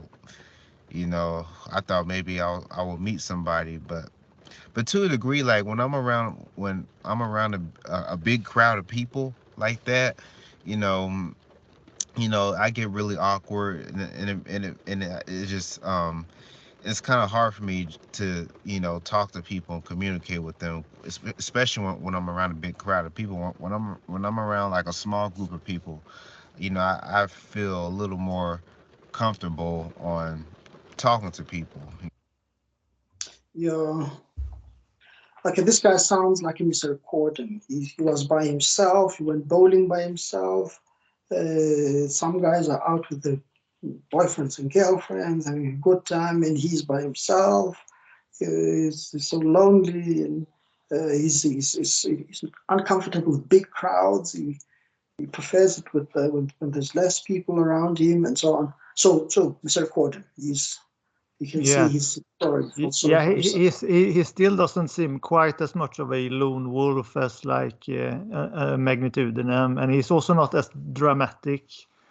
It's like he's more careful with what he says, and he is also not as detached as like an abstractum. He's like he doesn't say that he feel good being alone, for example. Yeah, yeah. He's probably he sounds like he's trying to show us that he's in the sad situation where Yeah, he's just by himself while everybody else is enjoying themselves. yeah, and he talks more about himself than like an abstractum does. Yeah. No, the reason I'm laughing actually is that uh, these energies show bias. It's not that the world is not just about other people having fun, him not having fun. He can also have fun. It's just that he prefers to spend or his mind more towards not having fun, you know. So yeah, I actually feel for him. But well, yeah. But it's good that videos like this are out there so people can learn about these things and also learn that it's just bias. You're just biased to that. Yeah. Life is not only filled with loneliness and without having fun and so on. Yeah. Well, you know. But like I said, it was Saturday night. It was crowded and all that stuff and everything. I mean, there were people who I wanted to talk to and everything, but it was kind of hard for me, because it was a big crowd and all that stuff. Especially, they probably may look at me like I'm weird or something. The fact that I'm by myself and I'm not with anybody. I'm not with a girl or anything. I'm just hanging by myself. I'm just chilling and all that stuff. They probably look at me as a loner and all that stuff. And most people look down on loners, especially women. They really look down on men who are loners, men men who are not part of the status quo, men who are not part of a particular clique. They look down on men who are loners who just stay to themselves and mind their own business. I mean, it is what it is. But I just wanted to make this video and just share that with you all. It is kind of funny how it's raining at the same time outside. I don't think yeah, that was intentional, but it just heightens the depressive mood even more. yeah, he's I'm just trying to stay strong as much as I can, but when you're somebody out there who's suffering from true force loneliness and suffering from major depression and all that stuff. It's kind of hard to stay strong, but I'm hanging in there day by day. I'm still alive. I'm still healthy and everything. Those are the things that I'm thankful for and grateful for. I'm still alive. I'm still healthy and all that stuff. I'm just staying in myself. That's all I'm doing. I'm just staying in myself. Like, and I want to say this too. For those of you all, like if you guys ever meet me in person, I'm very quiet. Especially if you guys ever meet me in person out in public, I'm very, very, very quiet. Very quiet. I don't really say much to nobody. I just stay to myself and everything. I'm a pretty chill guy. I'm a pretty chill guy. You know, I'm very quiet. I stay to myself. If you ever meet me in person, I'm very quiet. I just stay to myself. I don't say nothing to nobody. I just mind my own business. I just stay out of trouble and all that stuff. That's just what I do, you know. That's just what I do. I'm just very chill. I'm more of just a laid back type of dude. You know, that's just me. That's just me, you know, but people look down on people like that. You know, people look down on people who are just laid back and chill. I don't think they look down on people. He is very pessimistic. Yeah, You know, yeah, I mean, there's no, nothing wrong. I think people love people who are like laid back and calm and not talking too much. I mean, I remember that Christian, who is a misericordium, had the opposite problem. He thought that he talked too much and that girls only liked quiet guys. So he tried to be yeah. more quiet and things like that.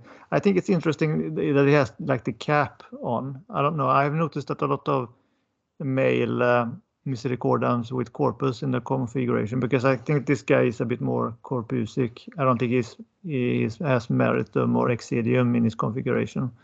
So I think it's perhaps pretty similar to like Christian, but of course Christian doesn't have a hat or something like that. But I noticed that some people who are misericordiums like to, like, I don't know, wear Maybe like some hats. high. Yeah, perhaps something like that. Let's watch a bit more. I think it's funny that his name is Kent. That's the same name as my dad. Oh, You know, who tries to live a drama-free life. You know, that's just me. But like I said, it'll be good to, you know, hang out with a nice girl. You know, who is not, you know, all about all that drama. Who doesn't like all that drama? We just have a drama-free relationship. You know, we can have a drama-free relationship, no problems, no nothing. But you know, it's kind of hard to find that nowadays. Now that we're in 2017 now, it's kind of hard to find that nowadays. But no. I'm hanging in there. It's like, what is he talking about? I He guess says it's hard to find a yeah, game I know, without but drama. why would it be harder to find? I guess he's maybe Yeah, talking about social media or something. He seems to yeah. have been buying into some of these ideologies online, perhaps. Or Like people, maybe. yeah.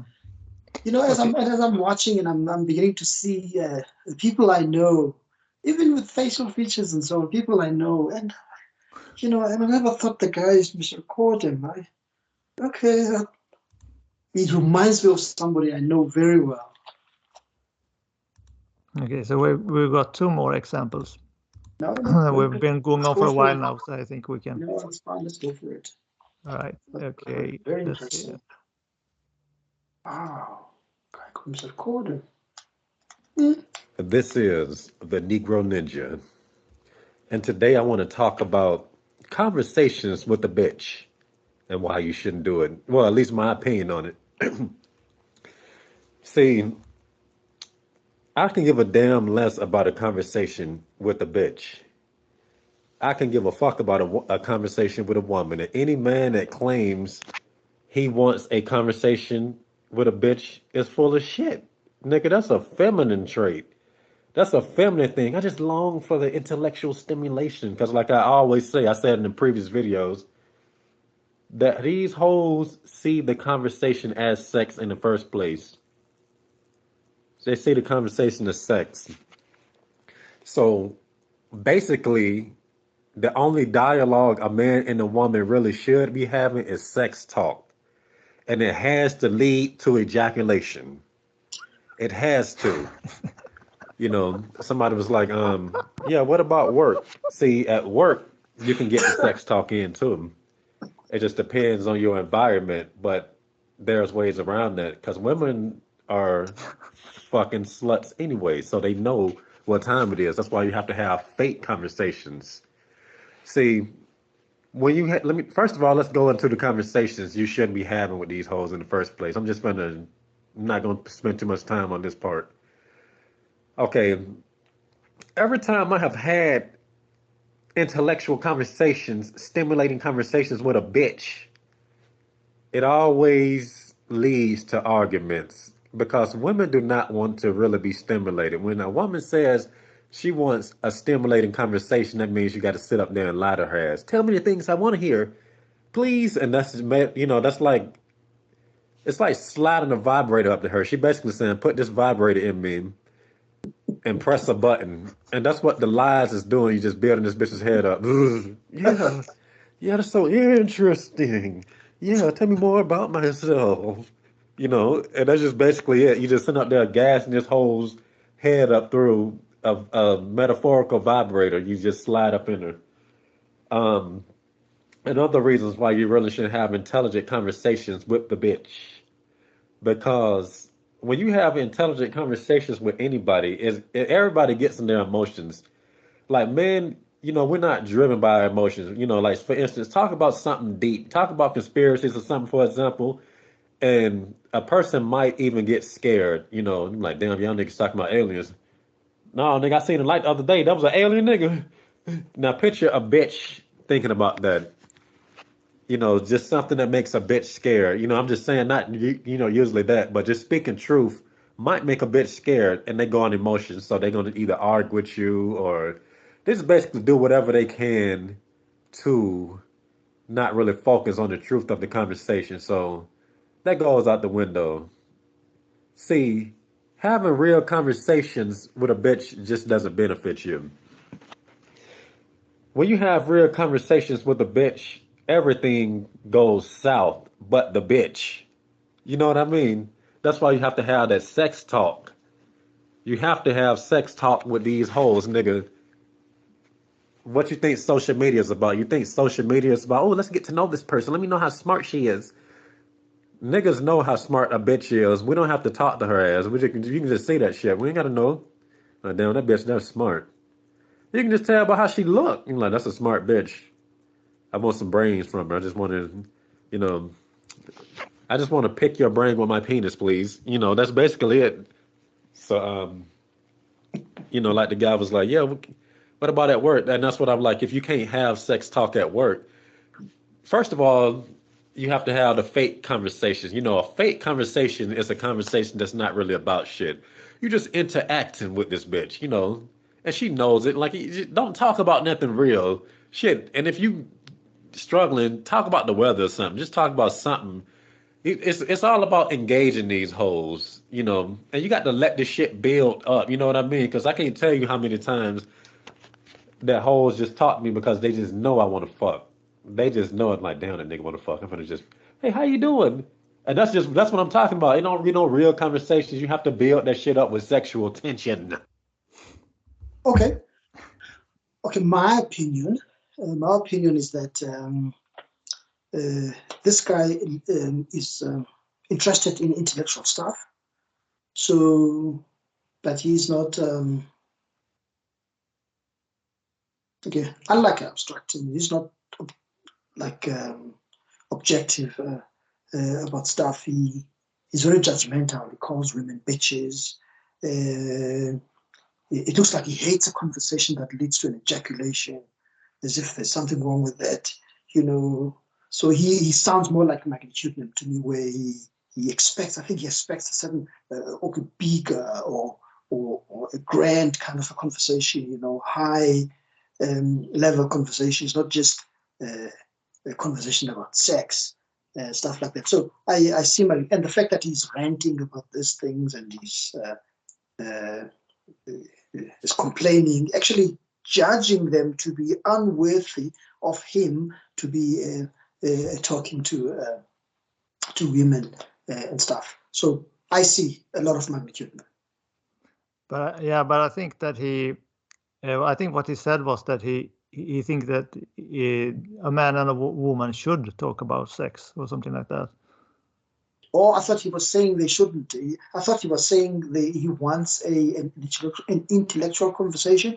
He not interested in a conversation that only has to lead to ejaculation. Yeah, well, I think he says that it is pointless to have it with a woman or something like that.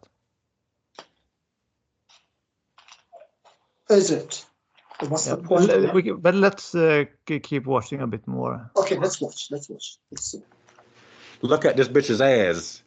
look at the bitch's ass and see what the hell is gonna happen when you like even if she don't say nothing, looking at a bitch's ass is breaking the ice, and that's what a lot of niggas don't understand. Nigga, I'm giving you my Negro secret. My Negro secret, Negro, listen. You know, it is a lot to that. You know, I might make a whole video about that type of stuff. Look at the bitch's ass, you know, and then just talk. And then she'll, you know, even if she's not saying much, and you have to come up with the stuff, it's not as bad because she wants the interaction, you know. I'm not saying waste your time. You just have to lead that shit into it, you know. Lead it into the sex talk, you know. And if you can't lead it into the sex talk, you just got to know how to gaze into these bitches' eyes. You know, like I said, a lot of times, like I have a lot of mental sex with these women. You know, it be women that I may never see again, but I'm telling you, like women are sluts by nature. So you probably ain't gonna see her again because this is work and stuff. But when she looks, she knows what she's doing. She can feel like if you look at her and think about something, she knows what you're thinking about. I can even tell which bitch do anal by this. That's how spiritual this shit is. I'm like, this bitch here do anal. And then she just look. I'm like, yeah, I knew you did anal. That's why I'm talking to you, you slut. Yeah, if he was magnitudinum, I think he would have. He doesn't seem to criticize himself very much. It's all about the fault with other people. So. Yeah, no, I've not had him criticizing himself. Yes, that's true. Yeah, okay, this one is a bit difficult for me. Now, okay, now that we've looked into it a few times and so on, I'm leaning, and he speaks and he laughs by himself and so on. I'm leaning towards libidinum. You know, the use of careless use of swear words and so on. He seems to be enjoying himself. I think playful. It's playful, yeah, and so on. But okay, well, I think up there now. Social. Okay, this one is a bit difficult for me. It's a bit difficult for me to type. Yeah, well, I don't think he seems very social because he's just throwing out stuff. Like he doesn't really care how it comes across. He uses very crude, very sexual language. So it's a bit primitive almost. Yeah. Okay, I'm trying to look. You know, I also use people's looks and so on. You know, for instance, if he had a beard, you know, stuff like that, and you know, and I would probably have suspected this could be like CTM or something. You know, he's clean shaven. It looks like he's clean shaven and stuff. Yeah, well, but like you said with the dreadlocks, perhaps you know, beard is not something that is I can use to type. Yeah, it's not very reliable. It's not very reliable. Okay. So yeah. I think that. You think this guy's Exidium? I think he might be Exidium. Yeah. Should we watch some more with that in mind? Okay, let's watch. Let's watch and see. You don't want no regular just. I'm just a church bitch. I only do things the regular way. You know, I'm not saying that I'm a fuck a bitch in ass, but you're just hot knowing that a hoe is into that type of shit. You know what I mean? Like, oh, I know that hoe is the type of hoe that deep throat. Like, you can just look at a woman and tell. Like, a woman tells you with her eyes. A woman try to get as much sex in as possible. You know what I mean? You know, they have to get sex in. Bitches are Mrs. Pac-Man, bro. They go balls, you know. See, it's like Mrs. Pac-Man, bro. They gonna get it in how they can, and just because they ain't fucking everybody does not mean they're not a slut. So that's why I am serious about the dialogue between a man and a woman should just be about sex.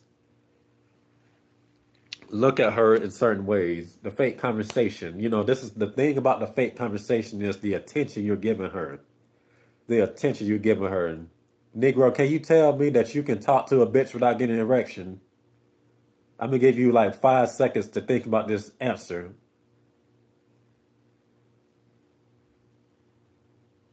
Type it in the comments. I want to hear your thoughts about that part. But women know when you're aroused. You know how you try to tuck that mug in and shit, try to pretend like it ain't there. Nigga, let me tell you how hoes are when you get an erection. Nigga, you can be sitting down and shit. Nigga, sit down. Just pretend like that shit.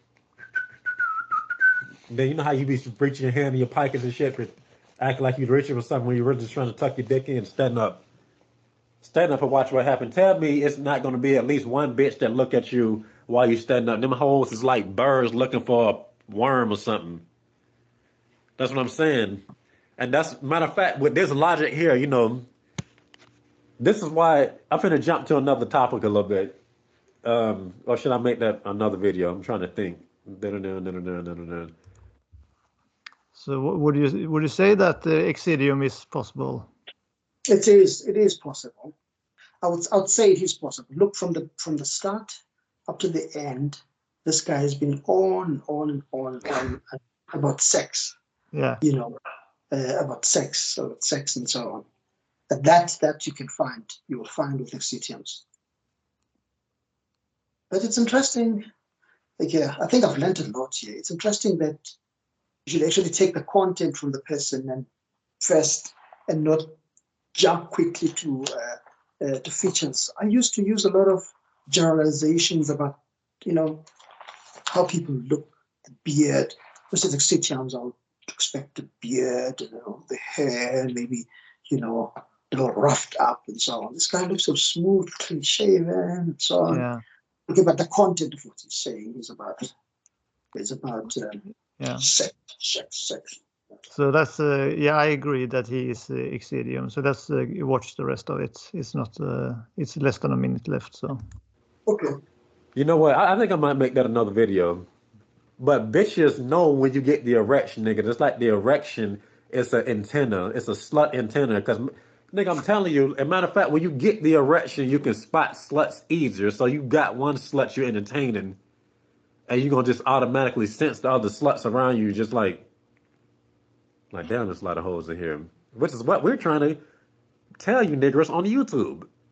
That they out there, don't be scared, you know, never have real conversations with the bitch. Have fake conversations, because that's what hoes like. And you can just do that without lying, because in many cases, trying to mac on hoes causes men to lose themselves with lies. And I'm just trying to give you a little insight on how you can do that without losing yourself as a man. And this has been the Negro Ninja bringing you your Negro message for today. Negro out. Yeah, so shall we take, we have one more example, and then we'll finish. Yes. Let's go. Let's see. Okay. Hello, you guys. So I feel like a lot in my life has changed recently, and I just wanted to sit here and update y'all.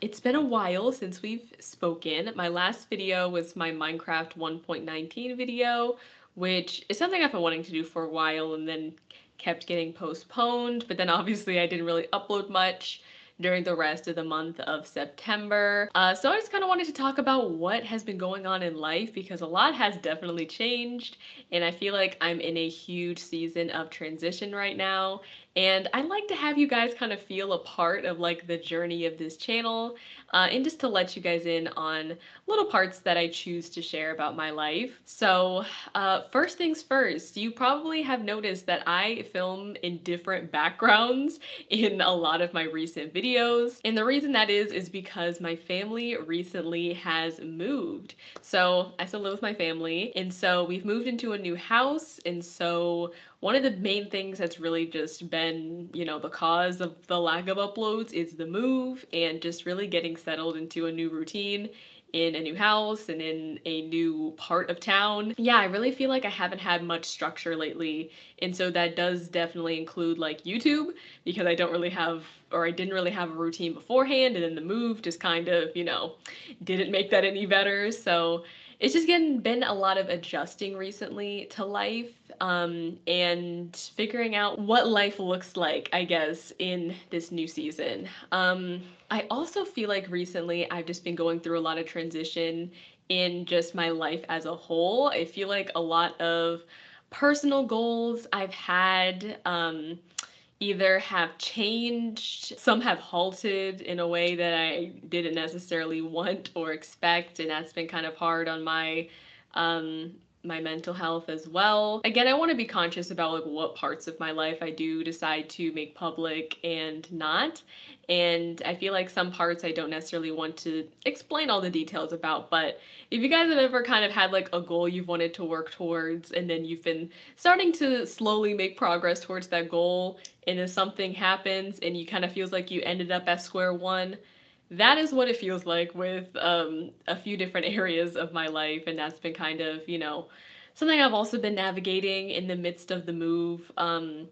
Actually, I wrote a note when I was writing out what I wanted to talk about in this video. I called this category "Young Adulthood is Ghetto," because yeah, there's just a lot of life things that is definitely in transition and has been an adjustment. I'm in a place where I am starting to create a new routine and I'm just going through a lot of different transition. But because of the move, I'm obviously in a new setup. So this is actually my new office space. I will be doing videos about the office transformation. I went ahead and asked my channel members in the Discord if y'all would be interested in seeing, you know, a makeover. So that will be coming. I can't necessarily say when. I will be doing that eventually. And of course, you guys are going to be seeing this video background in, you know, my other videos as well. So that's one major update. And speaking of my channel members, I actually still am going to do my playlist stream. If you guys have been watching my live streams recently, y'all would know that I've had like a little counter that when we reach 15 channel members, I'm gonna do a stream where we play copyrighted music. It's just gonna be more of a chill kind of members appreciation stream. And so that still will be coming. My PC is still on the floor. Y'all can't see it, but it's over there. It's not even on my desk. Exhibit A. So I just need to set her up first and then that stream will be happening. I'm actually thinking about making that stream a like celebration stream for my 2-year channel anniversary. You guys, in October, well, October 10th, it's already October, will be my 2-year channel anniversary. So I thought about making that playlist stream just like my 2-year channel celebration. So that's an idea I had. Yeah. Okay. Yeah, well,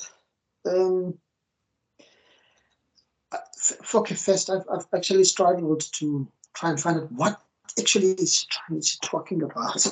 But then I decided I must give up. But she's all about a new house, office space, different environments. She looks uptight on the chair, like I'm thinking a Burnham, because it's like she's got all the embellishments that are probably expected from somebody who has a channel, you know, she's done her hair, plus the clothes and everything. But I don't find, okay, one, I cannot find that she's dealing with something intellectual. Two, I don't find that she's dealing with something there on the physical, on the vital sensory sphere. I think she's a Burnham. I think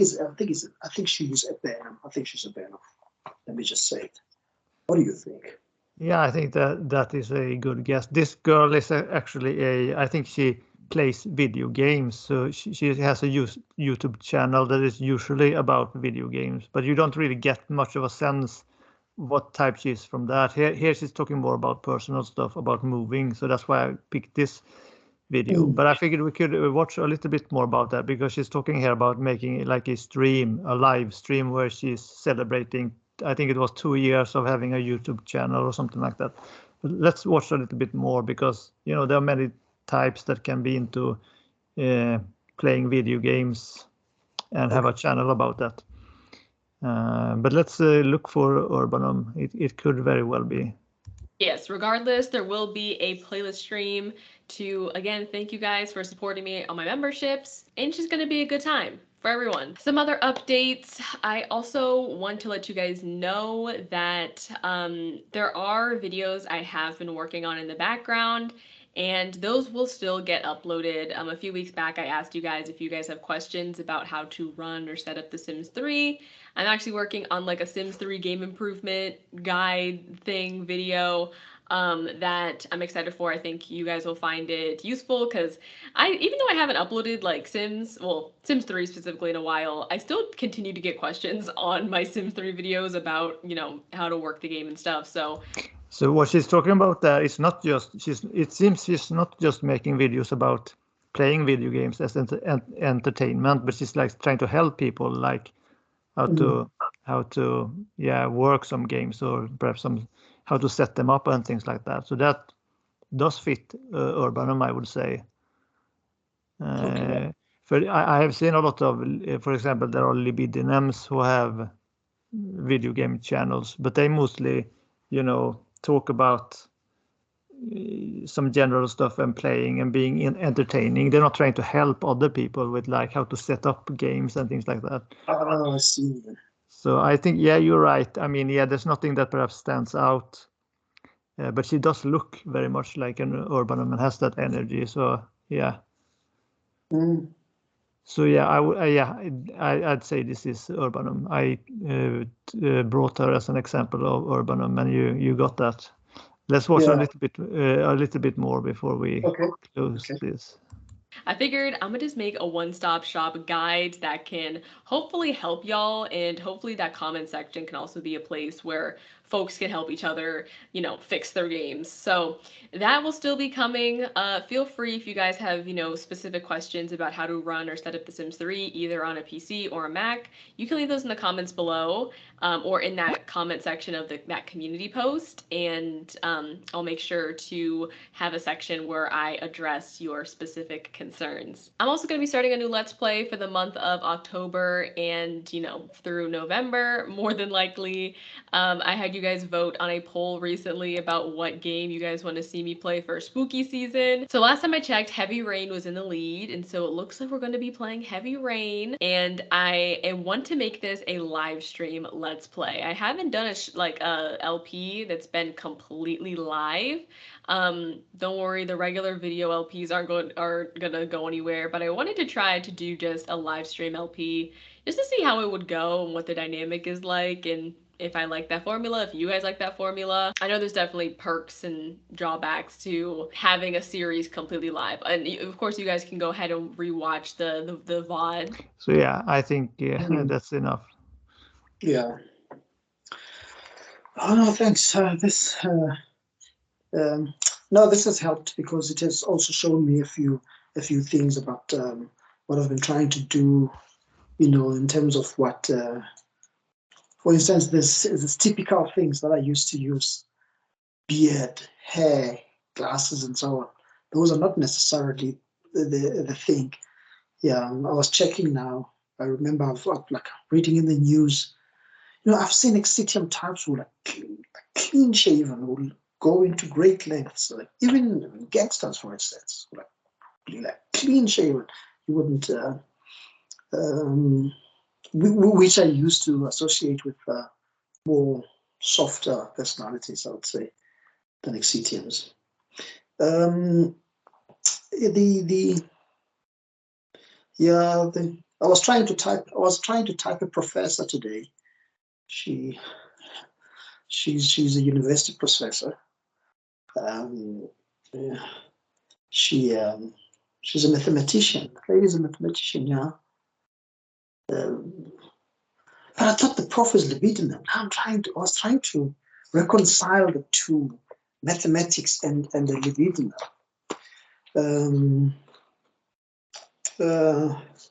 But maybe one day maybe one day I'll choose a few examples from people I've seen or in South Africa, and then we can maybe go through them. Because I think the prof is libidinum, but then I'm asking myself, how does it happen when you get? Is it possible, or what kind of a configuration would it be for a libidinum? That's a mathematician. Yeah. It's difficult for me to explain because I want to separate and say, well, if a person is drawn towards things like mathematical science, the person should be the intellectual type. Or again, I'm saying the prof. I'm saying I think the prof is libidinum because of the way she dresses, mainly the way she appears. Yeah, I could be wrong, but anyway. Yeah, she might have a libidinum secondary or something like that. Yeah, it might be secondary. Yeah. But you did pretty well. I thought you did pretty well. I was kind of impressed that you got abstractum that quickly. Yeah. Okay. Yeah. Others were. I know Urbanum has always been very, very difficult for me. Urbanum. Urbanum, yeah. I know. I always take Joel Austin and say, okay, Joel Austin is going to be the guy. So I always look for somebody who tries to present themselves. So Urbanum is a bit difficult for me to really pin down. I think Urbanum and Meritum. No, but Meritum was easier. Okay, Urbanum, the one in the middle. Urbanum is a bit difficult. But I think by doing more, it will get clearer. Yeah. Hey, but very interesting. I've seen in your videos, about, I think at least two people who look like people I know and have known for many years. And I've never cared to type these guys. And what's interesting now is that the physical features and the way the people speak and so on, it's like these guys that I know. And I'm like, like the other one. I used to think the guy's a magnitudinal. The guy's probably an abstractum. He's into computers and stuff. He's always keeps to himself, most of the time. The guy keeps to himself. He doesn't, maybe he's abstractum. I never thought so. And the other guy is a colleague of mine. I've known this guy for almost 20 years now. The the one Mr. Recording that we had in the video here reminds me of that guy. It's like a copy of him. And I'm like, I never got the guy's Mr. Recording. I never really thought so. But it reminds me of him. Yeah, it's very important. Those two guys, when I watched them closely. Yeah, but it was a very good exercise. I enjoyed it. Yeah, it was fun doing this with you. And I hope those who watch it will find it useful and informative as well. Yeah. So I will at least stop the recording here. Okay.